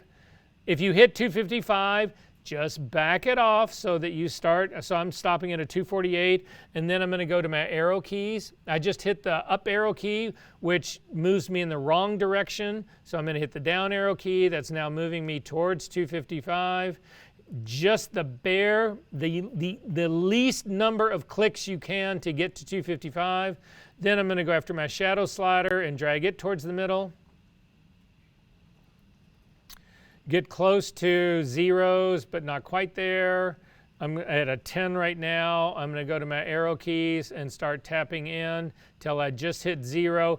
Recheck your highlight point, and you can see right now it dropped it from 255 down to 253. So select your highlight again and go to your arrow keys again to actually get it to be 255. Now I've got this at 255. I'm going to then take a look at my image. I can see a lot of contamination in this image in the background, a little bit in the foreground. Again, I'm going to turn my preview on and off, and it's really pulling out all that fuzzy detail in the sweater. So this part's working well for me. I'm going to go ahead and say OK to this. Go back to my brush right now. I don't like seeing these little dots when my color readouts when I'm working. So you could at this stage of the game hit clear all and it would get rid of them. If for some reason you want to keep them, hit Command H. When you do that, the first time you do it, it will open up a dialog and say, do you want to hide extras or do you want to hide Photoshop? You pick extras, and from this point on, what Command H will do is it will hide any non-printing elements of your image. So it'll hide the color readouts, it will hide guidelines, it will hide the marching ants of a selection, which are great. If you've got a selection going and you need to paint and the marching ants are obscuring where you need to paint, Command H will hide them, but they will still be in effect. They will still control where you can lay down pigment. So I'm going to hit the B key to get a brush. In this case, this image is this whole edge is soft, so I'm going to keep my brush also soft. I'm going to keep it as a completely soft, 0% hardness. I'm also going to change the blending mode to overlay it because I do want to protect these areas. And then I'm simply going to come down here. I'm going to make my brush a little bit larger. I'm not worried about the knuckle on that hand. I've already got that in my original blue background. I'm simply worried about this edge right here. I want to keep the fuzziness, but I need to get rid of all of that contamination, all those little white snowy spots that are in this black background. I need to get rid of all of that. So I'm going to start very close to this edge. I'm going to do the same trick that I did when I was trying to keep the hair edge on the very top right-hand corner. I'm going to click and drag up, click and drag up, click and drag up, and up, and up, and up. and up, and up, and I'm going to do it all the way down the whole edge of this image. Again, temporarily holding down the space bar just to get all of that cleaned out. You need all of that cleaned out if we're going to really use this guy. Now I'm on the opposite side. I've got some contamination that's in the white as well. So I'm going to do just the opposite. I'm going to hit the X key to change my foreground color to white. And I'm going to come up close to that edge, click and pull down, and do the same trick. Yes?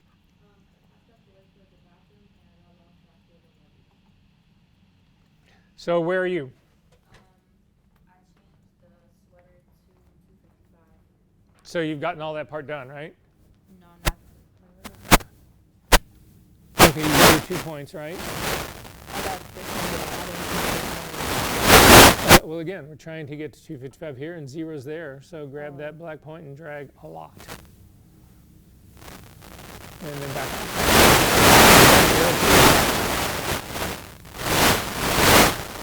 Perfect. And say OK.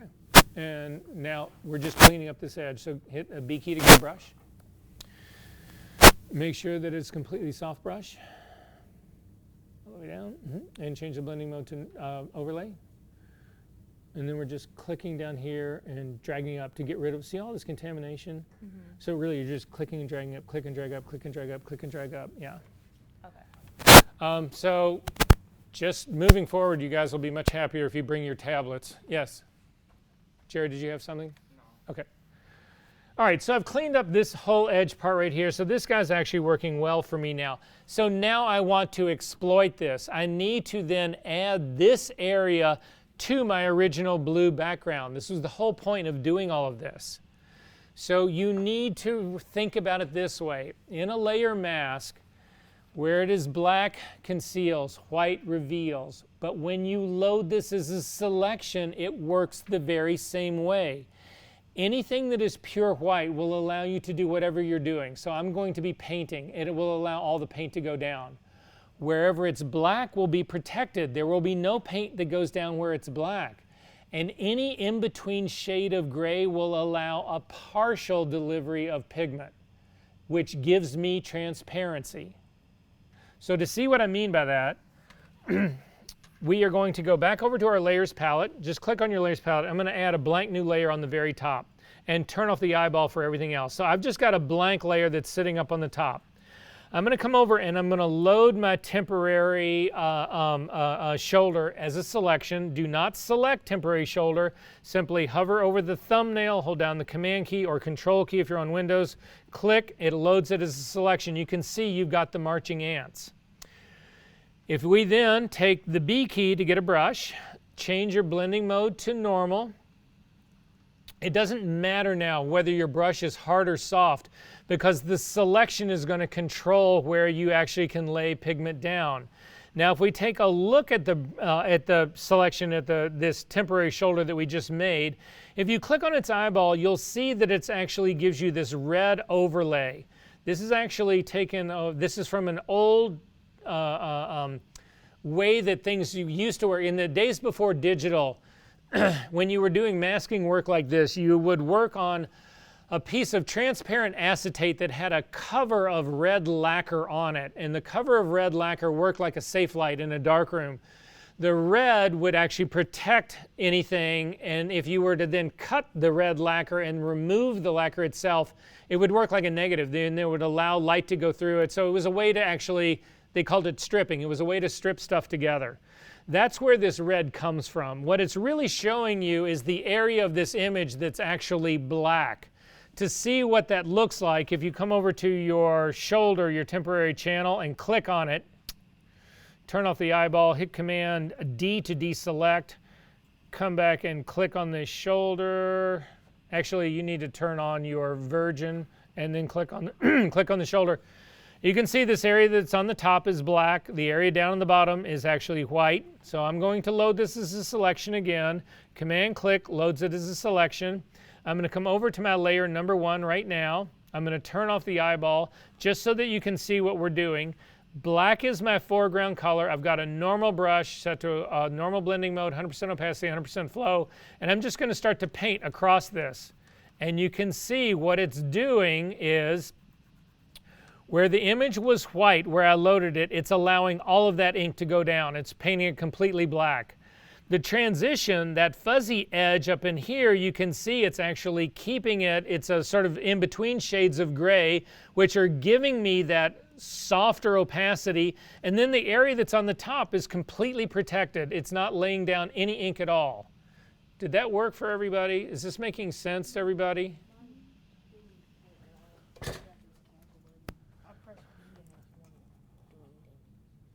So you're working on a layer that's turned off. You need to be on the empty layer that you're trying to paint on, and now try it. Yep.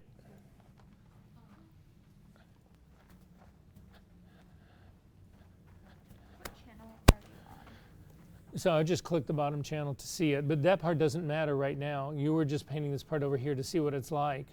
Turn off the background layer right here. Still doesn't show up. Hit Command D to deselect. Good. Scroll all the way up to the top. Select. Click on. No. On this. No, you're fine. You're fine right there. Scroll down to the bottom now. Command click to load that as a selection. Yep. And then go all the way to the top of your channels. Select the RGB version of this. And now you've got exactly what you're looking for. So now you need to paint with black. And just paint along that edge. You're still an overlay. That needs to go to normal. Gotcha. Thank you. Sure. No, try it and make sure it works. Just go across the line. Go ahead. Hit it hard. Hit it. Go above it. Go above it. You're trying to paint in the lines. Paint all the way up and down. Go all over it, right? Go over the top of it. You can see that the selection is protecting you. Sorry. Did you get that? No, yeah, I was listening. Okay. Good. Yeah. So you got a selection going, scroll up to the very top and just select the RGB at the top, and you're good. So now you can paint across it, you'll see it. So you've got a world of problems here. So the first is turn off the eyeball that's right next to that. Scroll all the way up to the top. Click the RGB guy. No, click on it. Yep, to make it all active. And then you need to turn those off.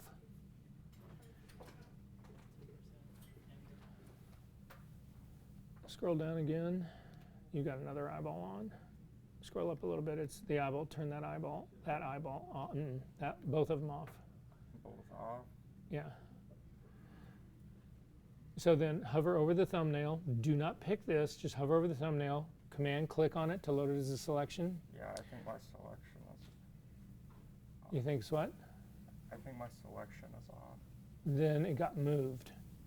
This is why you want history to be able to go back in history. So if we take a look down in here, scroll back up in history. You're looking, no, easy. You're looking for a move. Keep going down, down. Stop. Keep going down. You haven't moved it. So anyway, if you're working on this image, this part right now, here. Yeah. So zoom into this. Good. Grab a brush, B key, change it to normal blending mode. Black is your foreground color, and you're just looking at this edge. Just paint across this edge. Target channel 7. Oh, you're targeting to it. Go ahead and say OK to that. Again, you keep picking these. You don't want to pick these guys. Scroll up to the very top, pick the RGB guy, and now you can paint across it. You're painting with white. Hit Command Z to undo it. Hit the X key or change it, and now paint it with black. Right here. Yeah, and you can see that it's not painting up here. It's your selection is controlling where this paints. Okay. Make sense? Okay, is everybody else good on this? Okay, if you've done all that, you can throw away that top layer. I was just trying to show you what it was we were going to try to exploit here. So this was just for illustration purposes alone. You can throw away this layer number 1. If you've still got the marching ants going, great. If you don't have the marching ants going, hover over your temporary shoulder, hold down the Command or Control key, and click on it to load the marching ants again. And this time, select your blue background channel. We're actually going to do this work with the blue background channel. But again, we've run into the same issue that you need to be careful about. You cannot come in here. Well, just take a look at my screen really quickly. I'm going to zoom back out a little bit. I'm going to start painting along this top edge line right here. Again, I've got white as my foreground color. I need it to be black, so I'm going to hit my X key to make it black. The selection is going to control where this goes down, but you remember we have that area of transparency that's in the middle. Watch what happens when I hit this more than once. So I'm going to paint this line along here just like this, and you can see it gives me that really super feathery edge, which is what I want. If I hit it a second time though, it actually hits it too hard. It starts making my mask too aggressive. And this is a problem people keep running into. If I hit it a third time, it makes it even more aggressive. This is not what you want to do. You need to trust the selection that you made. You need to trust that levels move that you made on here, and you need to only hit this once. So I'm going to go back in history, and I am going to zip out enough that I can see that entire edge in one stroke. So then I'm going to then make my brush larger. Normal blending mode, so everybody's good here, sorry. And I'm simply going to hover, so half is, so I'm completely covering that edge. Half of my brush is on the outside, half of it's on the inside. I'm going to click and drag all the way across this, all the way down. And then you do not hit that edge again. We are now going to go to a completely hard brush and fix the area that's right next to it. Actually, I'm not going to do that. I'm going to stick with an, I'm going to go to an overlay right now because I don't have enough room. So I'm going to go to overlay, again, a completely hard brush. This will protect it a little bit more. And then I just need to hit this down. And now I can go to a normal brush and finish it.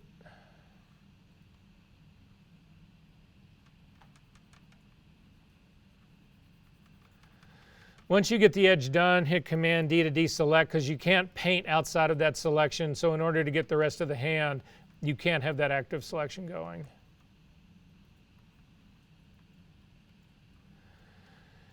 And at this stage of the game, save your work.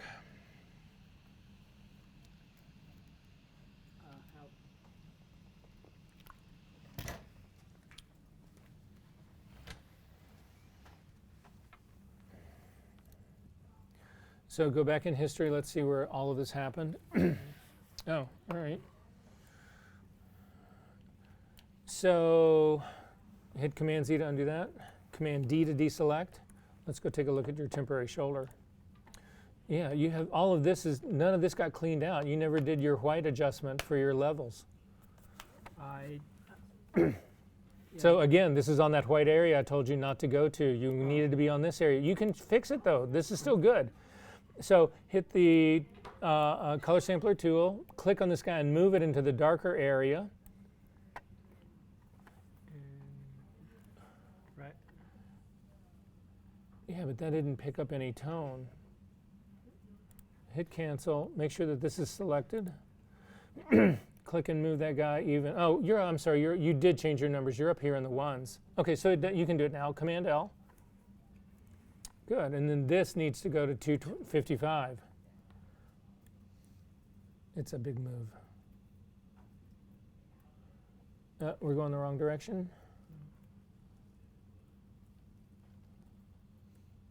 Perfect. But you've got, so that cleaned it out. Now Command click to load that as a selection. And then click on your blue background. And then simply hit the B key to get a brush. And paint across that line now. Mucho better. Yeah. So did you just paint, after you did the shoulder, did you just paint the rest of the hand? Yeah, oh yeah. Once you do that, hit Command D to deselect, because if you've got an active selection going, you can't paint the hand. But we've got all the borders. We've got all the edges that we needed. The rest of it is the easy part. So we need to find out how well we really did with this guy. So I'm going to come back over to my layers palette. I'm going to turn on New Virgin. I'm going to make a copy of it. Command J. Again, the first background was our original image. You never fuck with that. The second one is our New Virgin. You don't fuck with that one either. This is just as important not to screw around with as the original one. Because if somehow I get up into the whole works of all of this and it all goes to hell, I have got the original that I started with. Even though it's a new original, it's a modified original, it's still an original. If you start working on it right now, then you run the risk of losing this, and if you lose this, then you're back to square one and you start all over again. Make sense? So at any rate, I'm going to do a new version here, and I'm going to double click on it and call it blue background copy.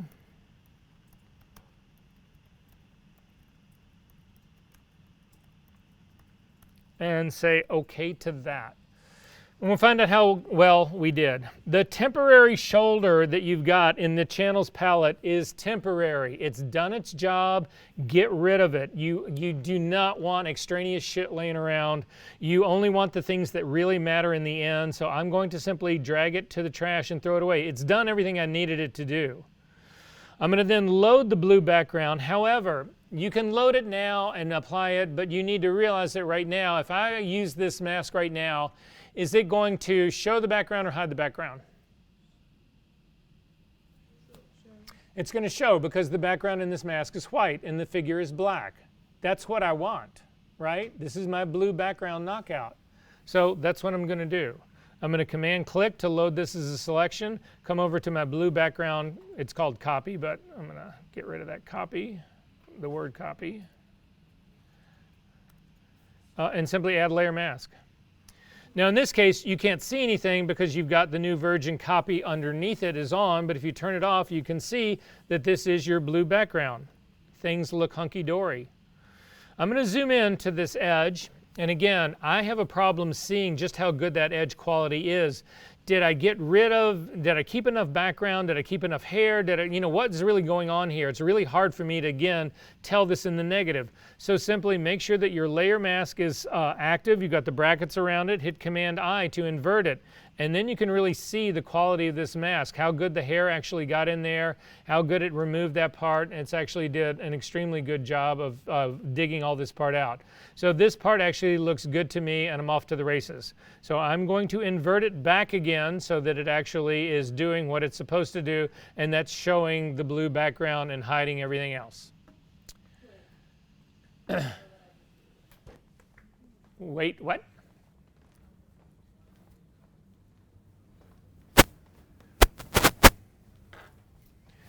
So all you're looking to do is turn off the new version underneath. You can't see anything if you don't have that off. Okay. So now, Right? don't worry about it. It's basically just this mask right here. If you click down underneath this and get rid of that, that'll go away. Okay. Invert this, Command-I.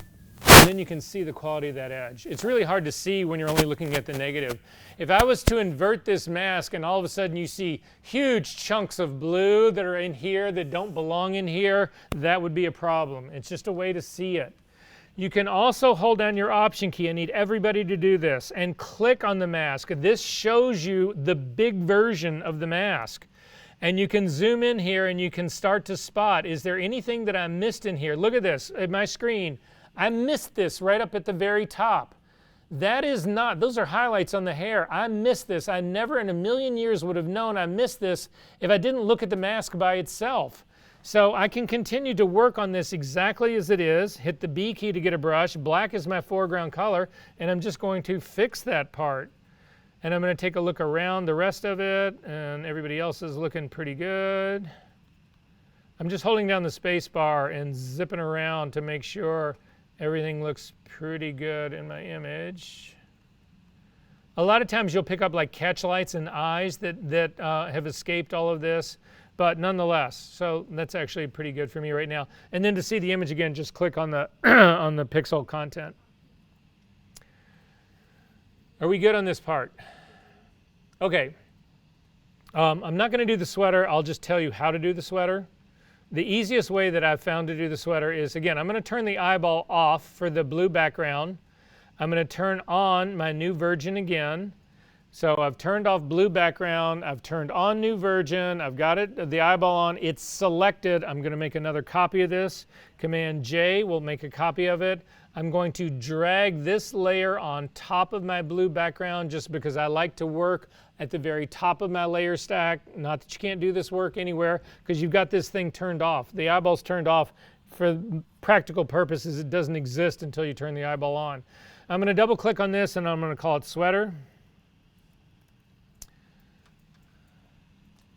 And then for me, the easiest way to actually get the knockout for the sweater is the Select and Mask workspace.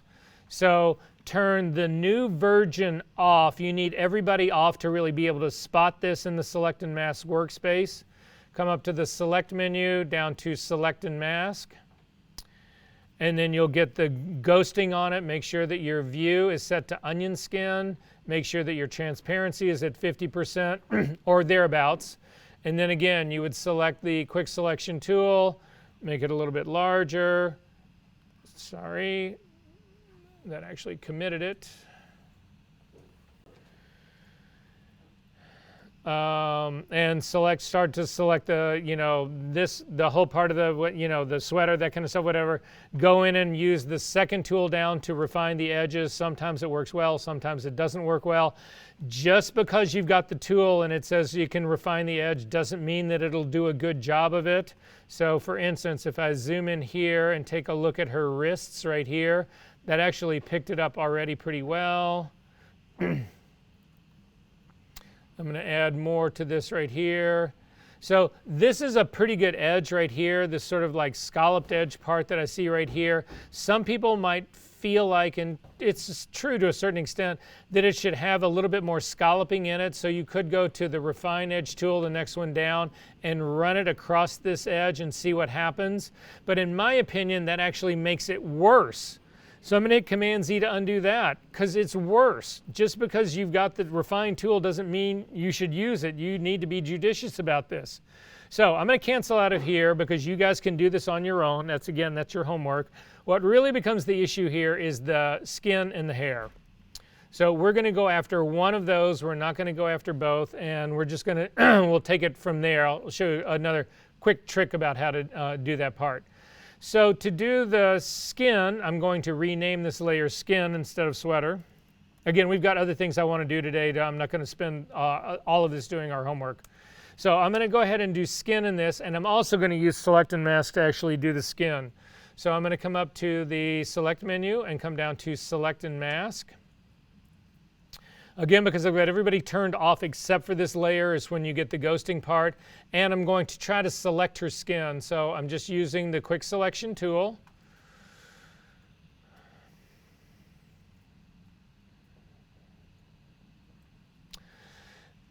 And I'm feeling like I've got a pretty good edge on this side over here. We'll take a look at it, what it looks like in a second. However, it did a pretty good selection down in here.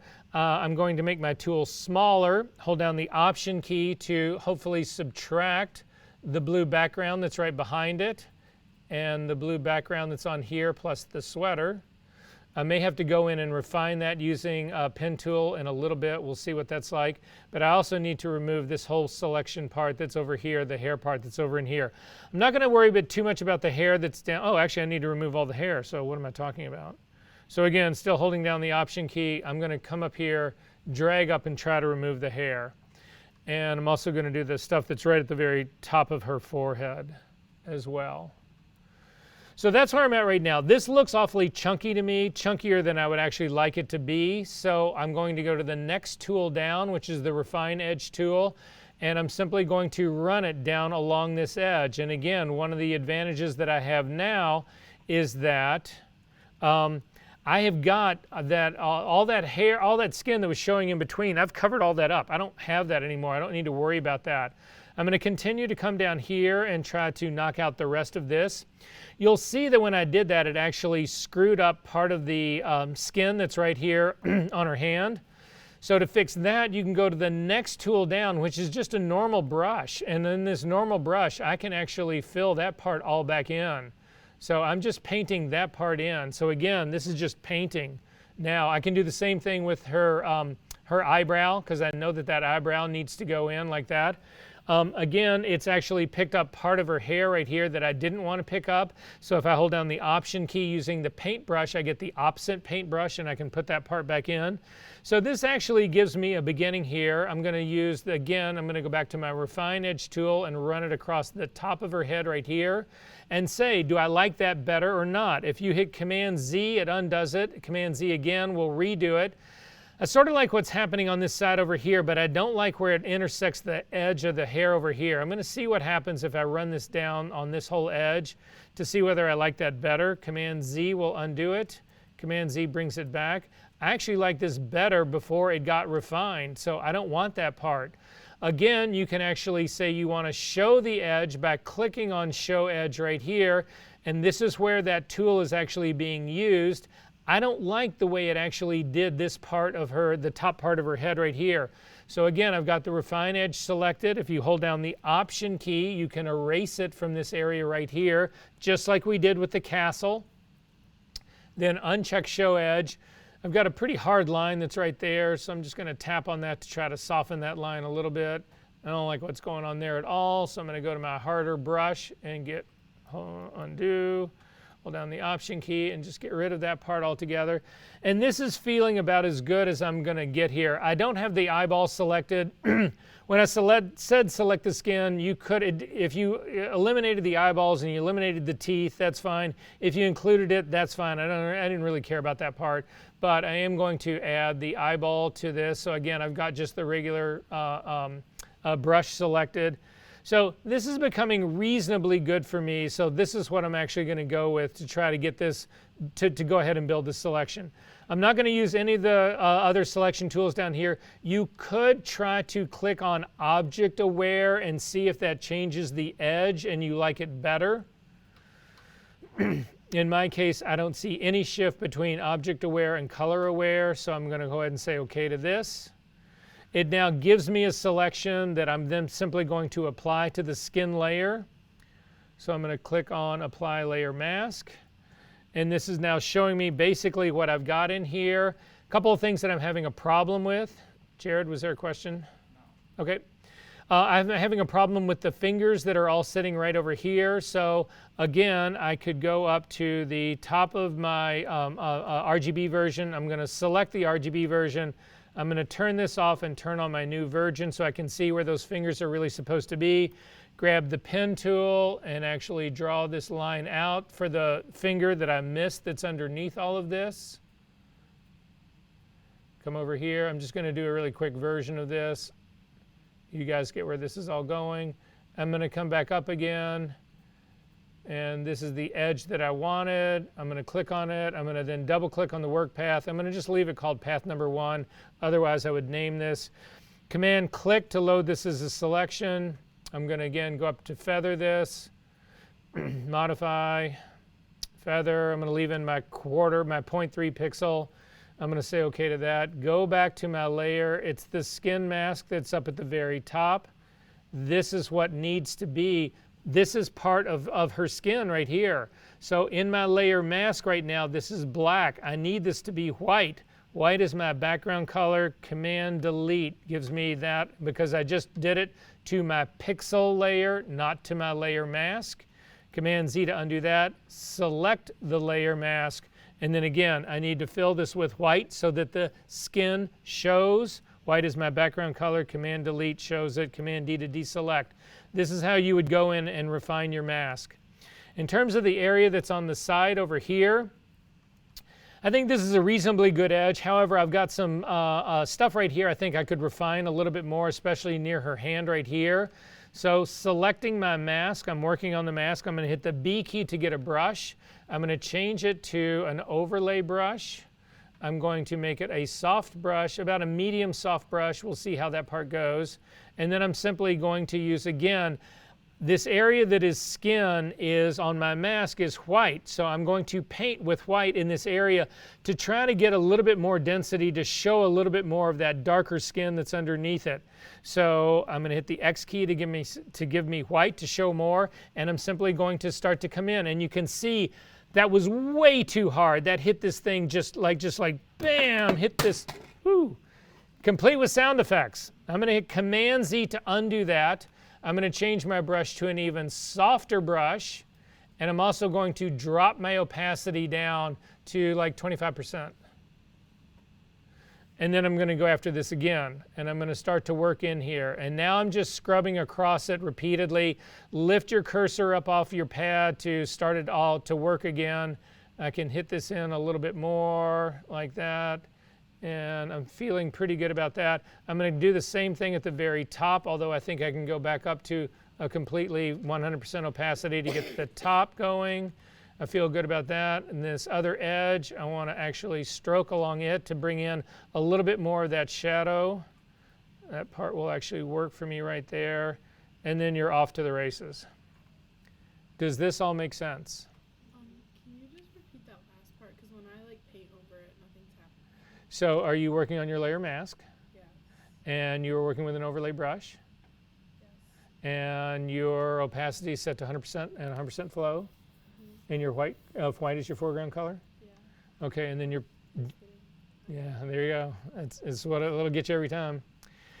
So the long and the short of it is that there are no perfect selections in this at the end of the day. There's no way we are going to have this like perfect hair there, whatever. That kind of stuff is just not going to happen. However, this is going to get me really close to do certain things that I want to actually do. So at this stage of the game, I am going to save my work. So up to the File menu, down to Save. So what can I really do with this now that I've just said that? So let's take a look at this. I'm going to come back to my blue background. I'm going to turn off my skin selection. I don't need this right here. But I am going to work with my blue background selection right here. So I'm going to Command-click to load this blue background as a selection. So I Command-clicked on the thumbnail of the mask, not the pixel content, but the mask. And then I'm going to add an adjustment layer. So click on the thing that's the circle, half black, half white. I'm going to get a flyout menu, and I'm going to come up to Hue Saturation. And it actually puts a Hue Saturation layer on this. And now I'm going to take my hue, and I'm just going to shift the hue and make the background a different color. And take a look at this. Look at the edge of your sweater. It's flawless. I can also desaturate it a little bit to give myself a little bit more pleasant color to actually work in here. There's all sorts of things that I can do with this that you don't need to worry about. However, when you look at this, you can see that there is leftover spill from the original image. So I can actually spot that blue. This is the transparency that's coming through that hair. That is not a mistake. That is actually meant to be there. So before we move on how to deal with spill, is everybody comfortable with the rest of all of how this is all working? I'm actually going to, yeah, I'll leave my blue background there. Are there questions about doing this other stuff? Yes? Can you go back to the hue saturation? Yep, we'll just start all over. So I'm just going to load my selection that's the background. So hover over the thumbnail of the mask and click on it. Again, it loads it as a selection. Right? And then I'm going to simply add a hue saturation layer on top of that. If you have an active selection going, when you add any of your adjustment layers, it puts the mask in automatically for you. That's got a mask on it. Right? So the only thing that's being affected here, the figure is not being affected, just the background. Right? No? All right, throw the hue saturation layer away. All right, hover over your blue background, hold down the Command key and click, and get the marching ants. Perfect. Come down here and just add it, let go of the Command key, add a hue saturation layer. No, that guy right there, hue saturation. Boom, you got a hue saturation layer with a layer mask on it. And really fucking little thumbnails of this. I keep telling you, oh, you can't help it because yours resets every night. But the rest of you, if you're not using big preview for your thumbnails, whatever, you are just making your life harder. Oh, sorry, yes. Hang on. We have a question next. Okay, I'll get you on the way back.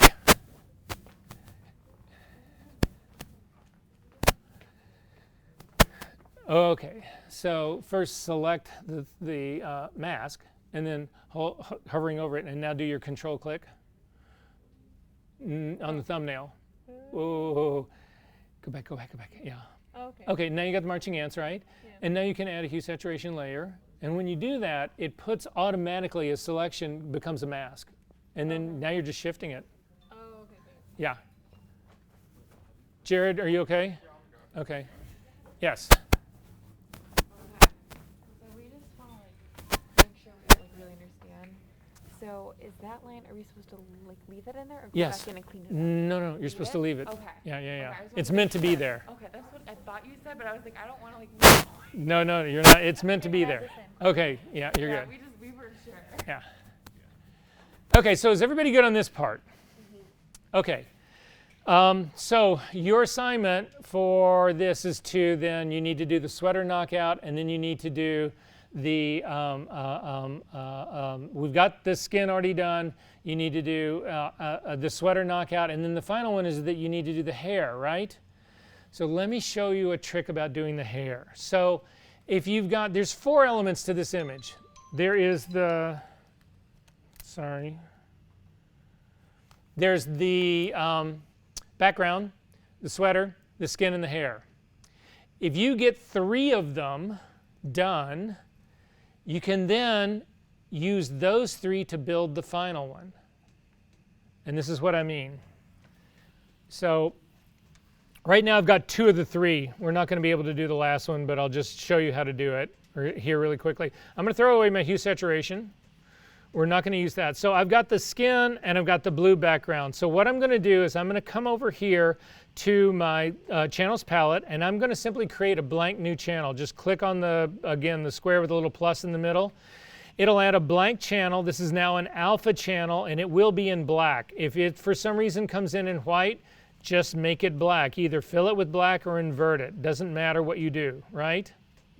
Then I'm going to hover over the thumbnail of my blue background, and I'm going to hold down the command key, and I'm going to load this as a selection, but I'm still working on this alpha channel right here. I'm going to then fill this with white. White is my foreground color, Option Delete, Command D to deselect. This is now my, so let's say I'm going to go after, the hair will be the final one that I ultimately am going to go after. So in this case, I'll just do everything but invert it. So then I'm going to come up to my skin mask, and I'm going to command click to load it as a selection. This is now marching ants. I'm still working on this alpha channel down here, and I'm going to fill that with white. So again, white is my foreground color, Option Delete, Command D to deselect. If I had the sweater, and actually I've got it now, so that part doesn't really matter. So you can just take a brush, the B key, make it larger. White is my foreground color, and I'm simply going to paint this.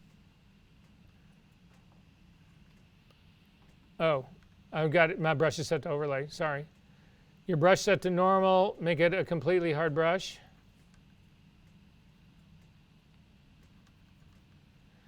Get to this stage of the game, and I don't want to paint anymore, so I'm just going to hit the L key to get the lasso tool. And fill this with white. And now I've got everything I need for the hair. All I need to do is invert it, and that's my hair selection. So don't go back in and try to reinvent all of this and do it all over again. This is now it, based on all of your other selections. So that means all you have left to do is the sweater. Yes? How it's gonna do it because it says my layer was hidden. You're what? It says my layer was, part of the layer was hidden, so I couldn't delete this and put it. So say OK to that. So you're working on your alpha 1 right now. You need to select it. You're not on it. And now fill it with white. Boom. And then you can hand paint in that eye. Are we good on this part? No? I threw you on the last one, didn't I? No? All right, I'm coming over. Did this work for the rest of you? Don't worry. It gets easier, but I warned everybody about this. This is really confusing stuff, but it's methodical. We're going through this step by step by step. You'll get it. Hang on, I'll be right there. Yeah. Still gonna be getting the dovetailing?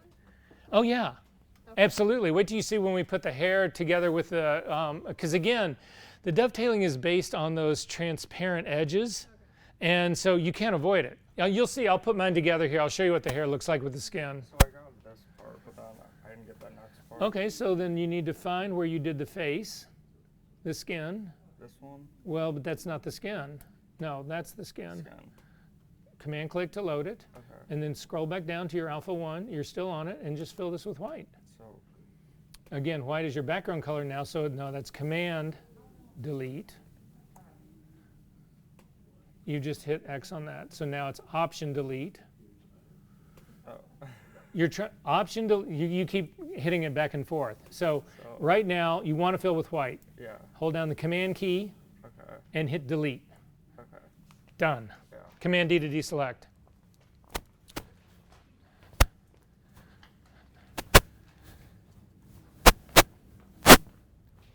So your issue's fine. So now you need to zoom back out. So double click on the hand. Hit Command D to deselect. Hit a brush, the B key. You're going to be painting with white, and just get rid of the sweater. Oh. Oh. And all you're left with is the hair. You also need to get rid of that little eyeball. Then, And then invert it. oh. Yeah, I know. See, the thing is you guys know all this stuff, but anyway. How do I invert this? So right now, you have actually this guy, but you've got something else that's turned on. So scroll up to the very top. You've got all your layers are turned on. Keep going all the way to the top. All the way, all the way, all the way. Yeah, that's your retouching layer that's up there. So we need to turn all that part off. So turn that eyeball off. Scroll all the way down again. Okay, so you've got marching ants going right now. So hit Command D to deselect. Good, and then just Command I will invert this. There you go. That's your layer mask, and you would use a brush to clean out these little dovetail lines. Okay, to see how well this dovetails for me, I'll show you really quickly. So this is my skin mask right here. This is going to be I'm going to rename this Alpha 1 as hair. I'm going to make another copy of my new version.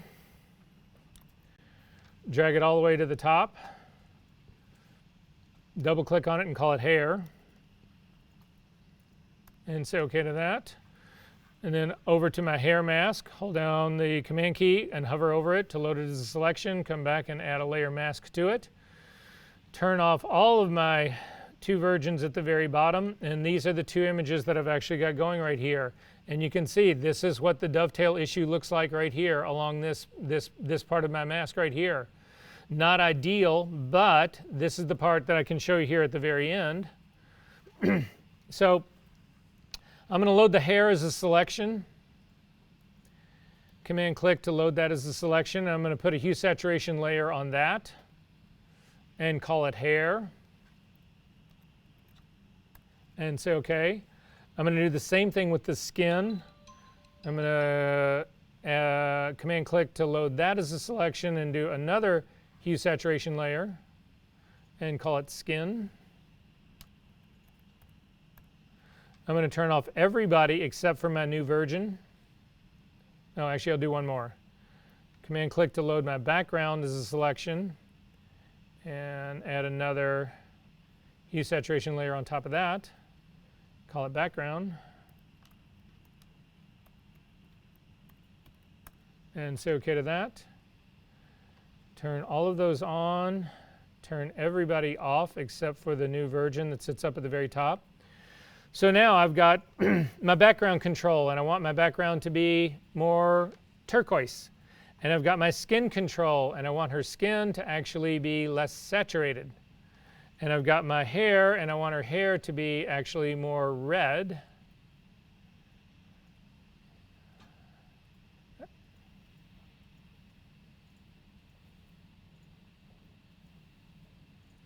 And so I can colorize her hair. And then look at these edges. Do you see where that mask doesn't hit the hair? This is that janky edge right here. Can you spot it? No. Again, it would be very different if I was trying to isolate the hair and composite it in on some other person's head, but that's not what's happening here. This is just my ability to control tone and color here. And you don't spot those edges of the dovetailing at all, do you? You know, the answer is no. Okay, on a completely unrelated note here, save your work. And then I want everybody to do this. I'm going to get away from the pasteboard, hit the F key one more time, and then the F key one more time to get back till you've got just the little three. Shut the fuck up. This is the full-time faculty that just is this endless texting about, oh yeah, or yeah, I mean just meaningless shit. God, how fucking annoying. Okay, sorry. Save your work, but I want you to do a duplicate of this image. So to do a duplicate of it, come up to the image menu and come down to duplicate. It'll offer to name it copy. I want you to name it. This is just going to be a temporary thing, but I need to show you how to remove spill. So I'm going to go ahead and say OK to that. This makes a copy of it. I'm going to close the image that I've been working on. In your case, you should save it. I'm going to go ahead and save mine as well. But now I'm working on a completely different version of this. I'm going to get rid of all of those adjustment layers, so I'm just going to throw those guys away. I'm going to get rid of the hair, I'm going to get rid of the skin, and I'm only going to leave the blue background. Again, I'm just working with something completely different here for a completely different reason. So now all I've got is my blue background. If I turn off my new version, you see it just as the blue background. Is everybody at this point?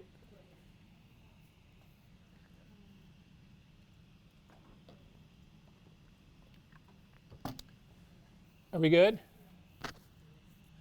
Okay, I'm going to invert this mask. I want to see the figure, not the background. So I'm just going to hit Command-I on the figure.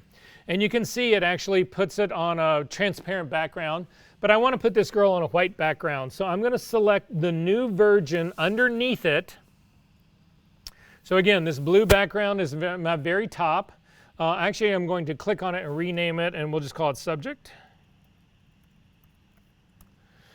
The new version is underneath it. I'm going to click on new version, and then I'm going to add an adjustment layer between the new version and the subject layer that I'm working on. So simply click on the fly up menu, and we're going to add a solid color. And the solid color that I'm going to add is white.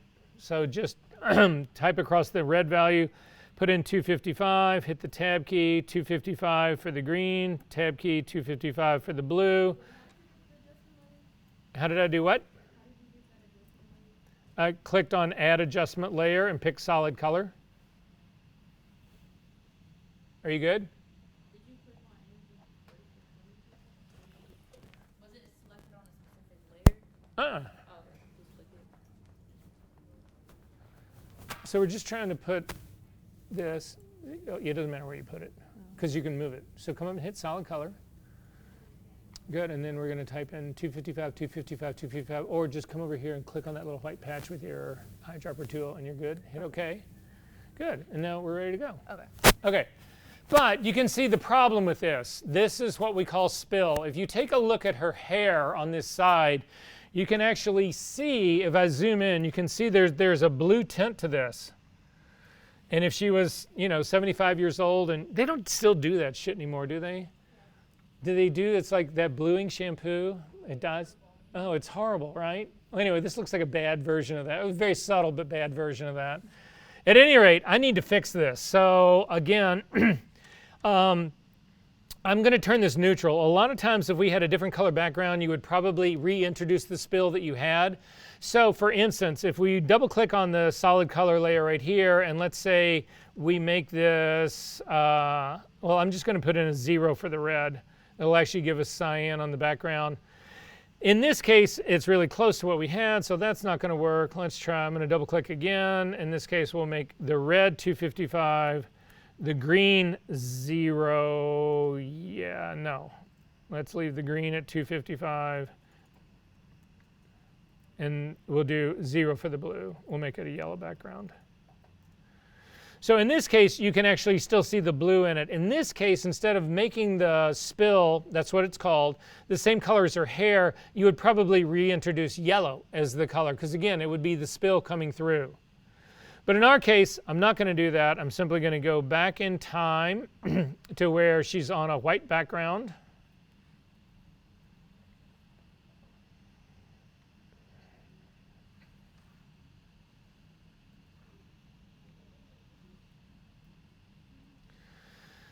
and deal with the spill. So this is a destructive move. You need to actually select the pixel layer that is the girl. The mask itself is controlling what we see. However, I can't fix this spill on the regular setup like this. I need to go to the paste board, so hit the F key once. It'll take you to the paste board, and now we can hit a brush, the B key. In my case, my brush is about the right size to do this with. You need to make sure it is a soft brush. And then we are going to change the blending mode of this brush from normal down to color. And what color does is that it will replace the color, no matter what color you pick. It will replace that color, but it respects the luminosity that's underneath it. And so make sure that you're working on the pixel layer. Again, the mask is controlling what we see and what we don't see. With the brush picked, if you pick the foreground color picker of your brush, so just click on the foreground color, you can pick any color you want. So I'm actually going to pick a color of her skin. You can see it becomes that sort of almondy brown color. If you pick a color of her hair, you'll actually see it goes to a dark gray color because that's the color that her hair is. So that's what I'm going to pick, is a color of her hair, and I'm simply going to say OK to that. Then I'm going to come over and show you what I mean, what color really does. You need to come over here and paint over her eye and her face. And you can see what is happening is that the luminosity of the image is being respected and not changed, but the color is being changed. This is now painting that gray color on it. It's not making it darker because the luminosity is being controlled by the figure that's underneath it, but it is changing its color to that gray. Does that make sense to everybody what just happened? If you've done that, hit Command Z to undo it. In this case, we simply wanted to actually change the color of her hair. So the thing about doing spill correction is you only want to paint where there is spill. Do not start painting the other part of her hair because it will change the color of everything, and all of a sudden you'll end up with hair that is one solid color and it's really obvious what you've done. So you want to be really careful about this brush. You want to work from the outside in because that will keep my changes to a minimum. You don't want to do the inside out because then you're painting across all the hair that does not need to be fixed. And then simply start painting along this line. And you can see it removes all the spill and the hair becomes exactly what you think it should be. When you get really close to her hand, you need to go to a completely hard brush because otherwise you will overspray onto her fingers and her fingers will take on that black-gray color. So I'm going to zip in here with a really hard brush and just take it right down the line like that. Even a smaller brush to take care of the spill that's sitting right inside.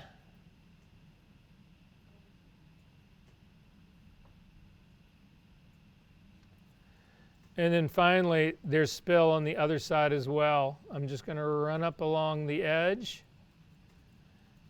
Go to a bigger brush now and get rid of all of that. And then finally, there is an anomaly. If you look at that side over there, you'll see two little purple dots or magenta dots. Those are failed pixels. You can actually take care of those as well. Boom. I finally have spill one last place. It's on her shoulder right here. So again, B key for a brush, make it a much smaller brush. It is still set to a color blending mode. I'm going to actually leave my hardness at 100% because I've got to hit this little area right here. So a shortcut to resampling color is your Option key. So I'm going to hover over, because right now the color I've got in here is that black. I'm going to Command Z to undo that. If you hold down your Option key, and you'll see that your cursor turns to a color picker, and now you can actually pick and it'll give you a new color. If you come down and click on the yellow, you'll see it picks yellow. That becomes your foreground color. I'm going to pick this white, and I'm going to run it along that top edge until I reach the yellow, then stop, hold down the Option key, click to sample a yellow, and finish the yellow spill that's sitting right there. Double click on the hand, boom. I actually showed this to one of my classes years ago, and there was somebody who'd done a lot of retouching and done a lot of compositing work, and they burst into tears when I showed them this. I mean, full out just crying because they had spent so much time trying to fix this, and that's how easy it is. Questions about this? All right, I have to show you one last thing.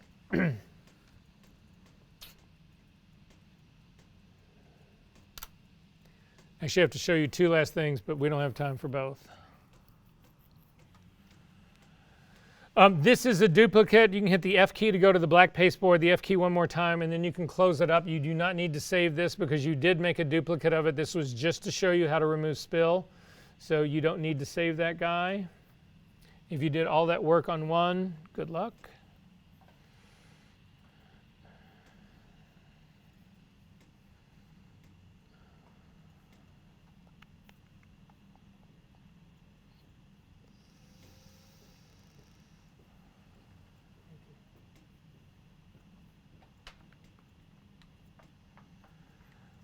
Okay.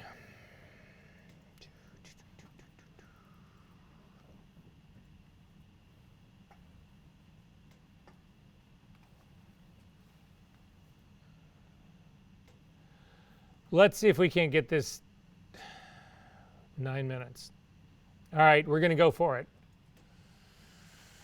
So this is actually, yeah, in our session number 5.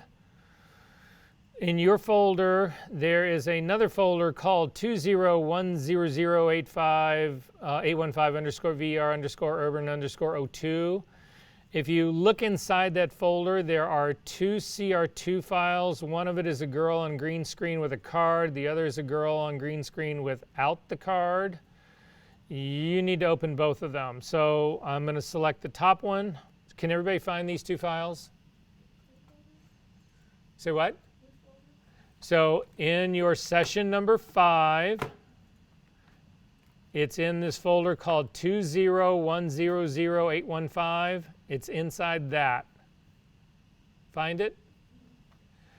So I'm going to hold down my command key to select both of these guys and hit command 0 to open them up. They will both open up into Camera Raw eventually. We need to actually do a white balance based on this color target. So I'm going to click on to white balance it, and you will see if you've got the original. Here, I'll show you what the unwhite balance version looks like. You can see it's very cyanic-like. Again, if you click on it, it will restore its real color. Click on the little 3 dots up at the top and do a select all. And then click on those little 3 dots again and say you want to sync your settings. And say OK to the default, and it will apply your color balance to the image that does not have the color card in it, and then you can open that image. So I'm going to click on that just as open object. So this is how I do the majority of my work. I do a ton on green screen. I do show you how to shoot green screen in this class. But just so that you know, I'm going to separate this girl from that green screen background, and we're going to go through the steps of how to do that. I have a $500 program that will actually do this. It'll separate multiple images from a background that's very expensive. The trick I'm going to show you right now is all done with tools in Photoshop, and it actually works better than the $500 program. Yeah, go figure, right? So how many people in this room work with actions? Well, thanks, Olivia. Everybody else is going to do it right now. To do this, come over to your action palette. What actions are meant to do is record things that you're going to do over and over and over repeatedly. And what I'm going to show you right now, as far as green screen, you're always going to do the exact same move. So it's just a way to actually automate this, so you don't have to do all the heavy lifting every single time. So to do it, come over to your action palette, click on Actions.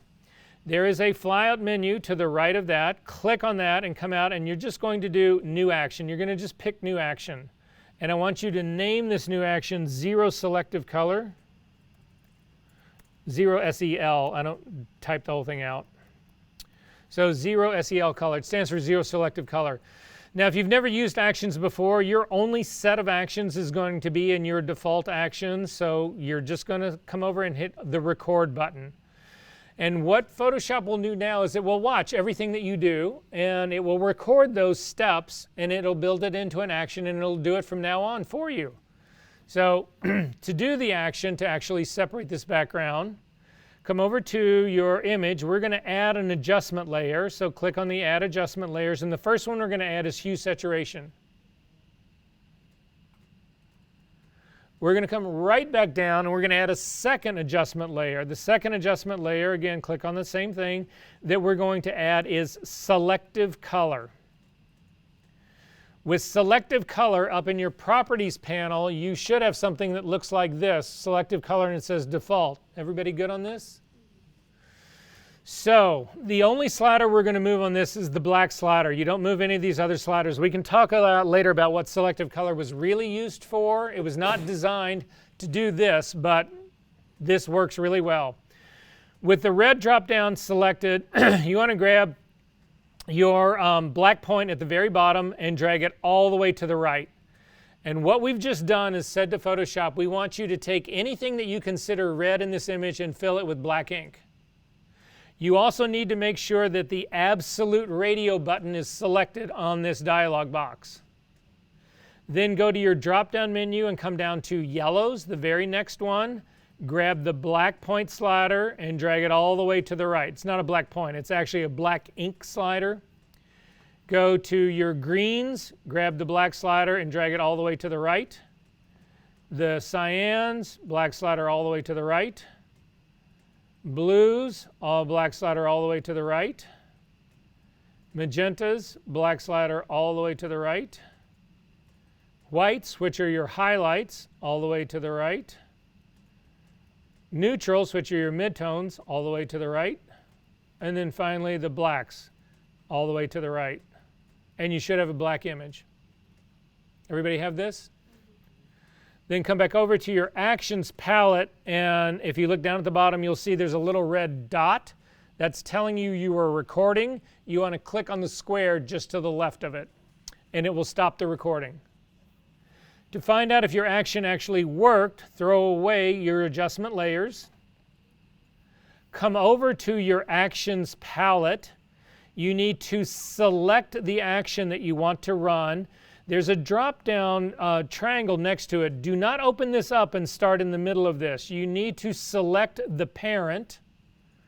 And then if you look at the controls at the bottom of the Actions palette, there's an arrow pointing to the right. Click on it. That runs your action. Now, if you end up like me with an image that looks solarized, not black, it's the radio button at the very underneath this Properties part. You just need to make sure it's set to relative. If you see this solarized thing, click Absolute and you'll have a black image. Are we good on this part?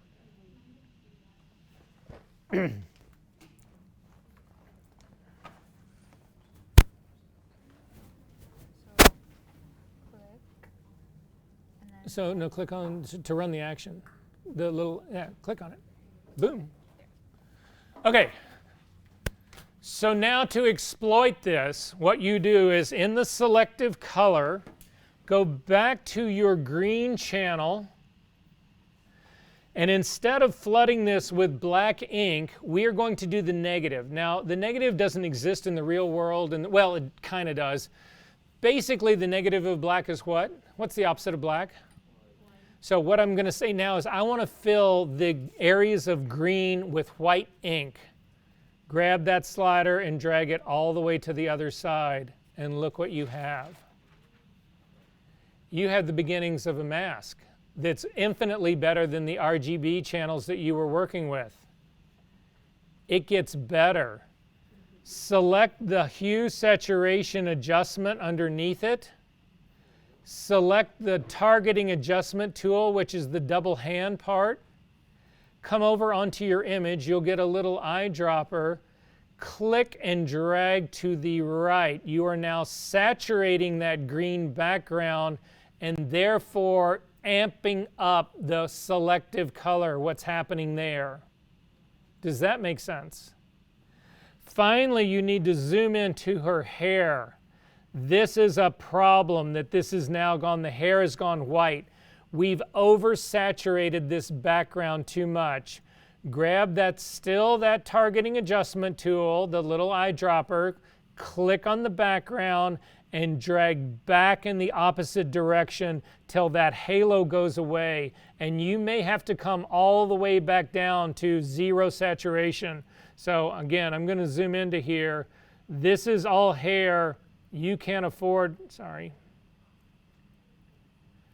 This part right here, all this fine hair needs to be a part of this. So I'm continuing to drag my saturation back down until that becomes a part of my entire image.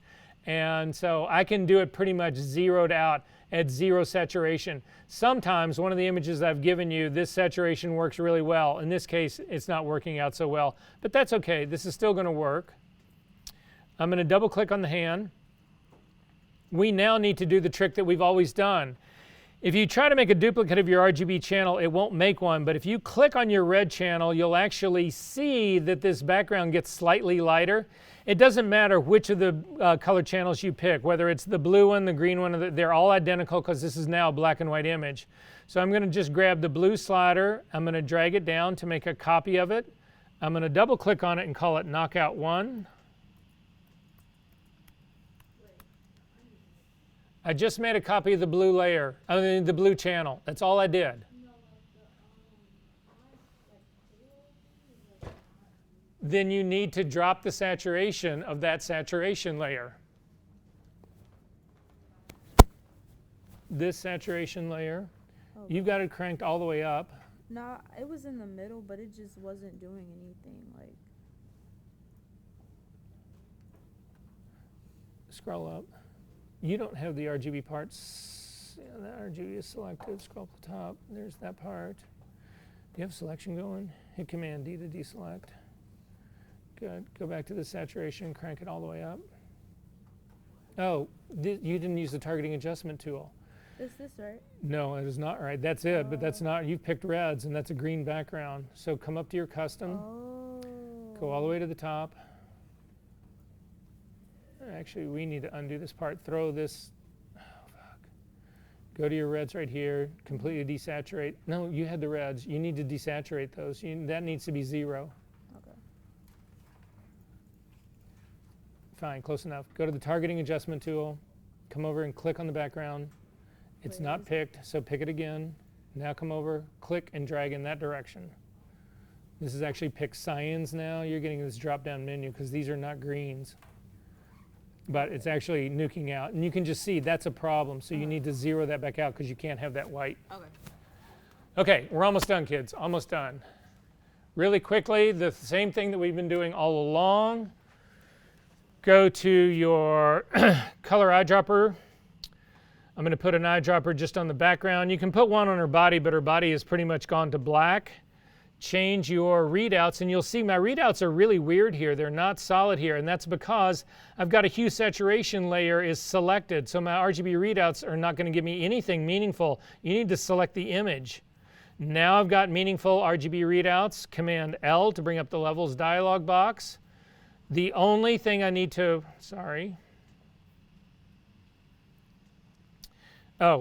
super sorry, go back to your Knockout 1. This is what we're actually going to work on now, not the image. The Knockout 1, the channel at the very bottom. Command L to bring up the levels dialog box. The only thing you need to do is grab the white slider and pull this back. You do need to change your readouts to RGB.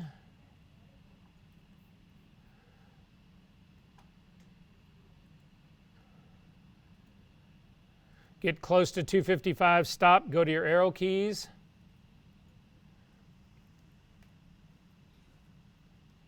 Like that. You'll actually notice that you did pick up tone in the dress now.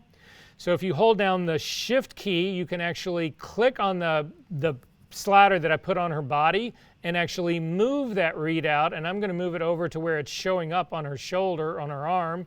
Now I get my readouts right here. It's actually reading an 11 right now. So then I'm going to go to my shadow slider and start to drag it over, then go to my arrow keys to tap in.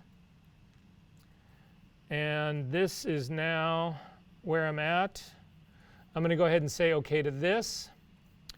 I'm going to double click the hand. There are things I would go in. I would do the pen tool around her shoes to refine that. But just really quickly to see how good this mask, how good we made it, I'm going to duplicate the background. First off, I'm going to get rid of those adjustment layers. They've done their work. You don't need to keep them. I'm going to Command J to actually make a copy of my background. I'm going to select the first version of it so that I can put a white background in between the two. I'm going to click to add an adjustment layer. I'm going to add a solid color adjustment layer.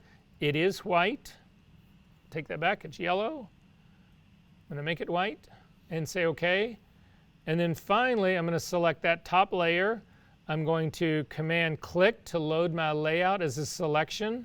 I'm going to then back over on my layers palette, add it as a layer mask, and invert it.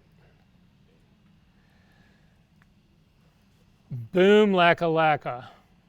You cannot get a faster, better selection than this. Again, I've got spill in here, but look how fucking fine that is. None of this red channel, blue channel, which is contrasty or whatever. Off to the races. Questions? We're going to be doing this a whole rest of the semester. So watch the video if you have questions about this. Shoot me an email. We'll go over it again next week and the week after and the week after, and I'll see you guys next week. Should we save this? You certainly can. Don't. It's not homework. You might want to save it to refer to it. Oh, shit.